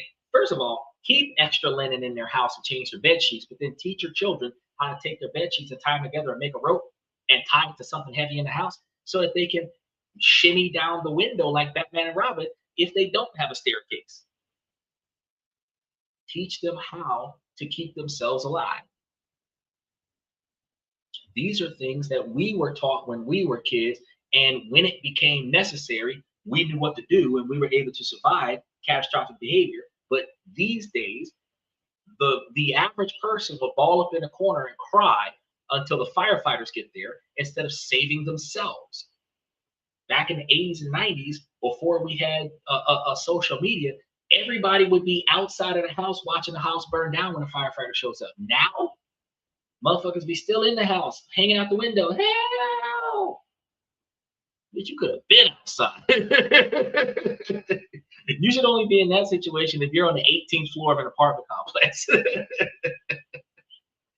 This is the difference between the way we were as Gen Xers and the way things have become in the Gen Z era. Because the most valuable tool that you will ever have in any lifetime is going to be the one between your ears, which is your brain. Okay? So we got to make sure that we equip that tool very well with the skill set necessary to function. I know y'all seen some of those sci-fi movies where somebody comes out of a hyperbolic time chamber or some weird shit, and then they get injected with a lot of knowledge and information so that they can function in the modern era. Because the most effective thing that you can have in your daily life is your brain, your capability to know what to do and get stuff done. We identify that as street smarts, but it's a skill set that is learned from past experience, either from you directly or somebody that you know. So why do we, in an era of technology where people were born around TikTok and Instagram and a Snapchat, do we not know or remember what life was like before color TV? We should still be able to teach our children how to function without online. We should be able to teach our children how to function without cell phones, how to maintain communication with one another when a cell phone dies or when it breaks, how to pass information along without the accessibility of a mailman, right? No email, no text messages, no mailman. How do we get information from one person to the next? We've got to remember these things, right? Because it is valuable information. And if it's not passed on from generation to generation, it ultimately becomes lost. And like Michael said, he could probably find a book on how to can resources and preserve them in the house. It is still a skill set that has to be learned before it can be implemented. And in a technological era, not too many people are going to Google that to learn it, to implement it. It ultimately is the type of behavior that comes from a certain culture, maybe a farmer's culture or the Amish culture. But the modern inner city lifestyle of the average individual, less likely are we going to be putting so much effort into canning our products where we can just go buy them canned at the store. But it is more effective for you to remember to buy your pre-canned items and put them on the shelves in your house instead of filling your house full of meats. And I think that's probably the only other thing that canned products makes more sense than pre-canning your products, because who the hell is going to slaughter their own cow, portion that shit out to a 18-ounce mason jar, heat that son bitch up, vacuum seal it, put it on the shelf, when you could just go buy you some Progresso soup with the damn beef in it. The effort is impractical. You have to find a practical way to take modern technology and old school skill sets, put them together, and utilize a level of survival skills that has long since been forgotten. That way, you'll be fully functional under both dynamics. So, we've gone through a lot today. I'm going to start by saying, ladies, as long as the situation doesn't make sense, I'm going to ask you ladies to make it make sense. Ladies, please make it make sense. Fellas, I give you this information to make you guys higher value men, not just by improving your financial skills, but also by improving your decision-making skills. Ladies, while this is a male-driven podcast from a male's perspective, you too can make yourself a higher value woman, but prioritizing your 20 and 30-year plan is going to be the best way to do that. Reverse engineering that to what you need to do today, and then stick to that and keep your eyes and ears open for the potential suitor with the right personality and characteristics, drive, ambition, dedication, motivation, admiration, and integrity to achieve their own goals, right? Then pay attention to their goals and see if their goals are long-term satisfaction goals, not short-term gratification goals, because you both could be heading in the same direction where you don't have to have the same goals. But by heading in the same direction with your goals, you guys can conquer each other's goals a whole lot faster. And that's why I tell you, in those dynamics, that two people can make it to $1 million faster than one. It requires you to both have the same financial upbringing or patterns of behavior. Even if you didn't learn this when you were children, if you learn it from me and y'all implement it in your lifestyles, either way, it's got to be the same ideologies. Long-term satisfaction over short-term gratification. So, special shout out to Michael, OG Kicks, Steven, Joe Jack, FX Trader. I really appreciate you guys for coming to tonight's show. I'm your host, Xander, where we talk about this, that, and everything in between. And I will see you guys tomorrow night.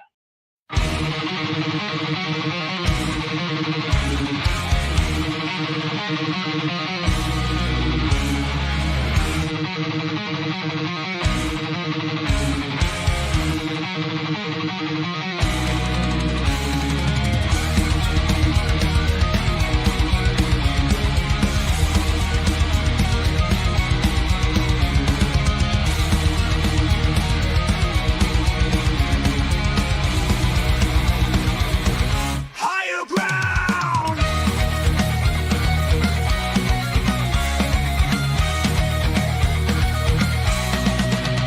Used to chase validation, now I validate myself.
That's my personal command.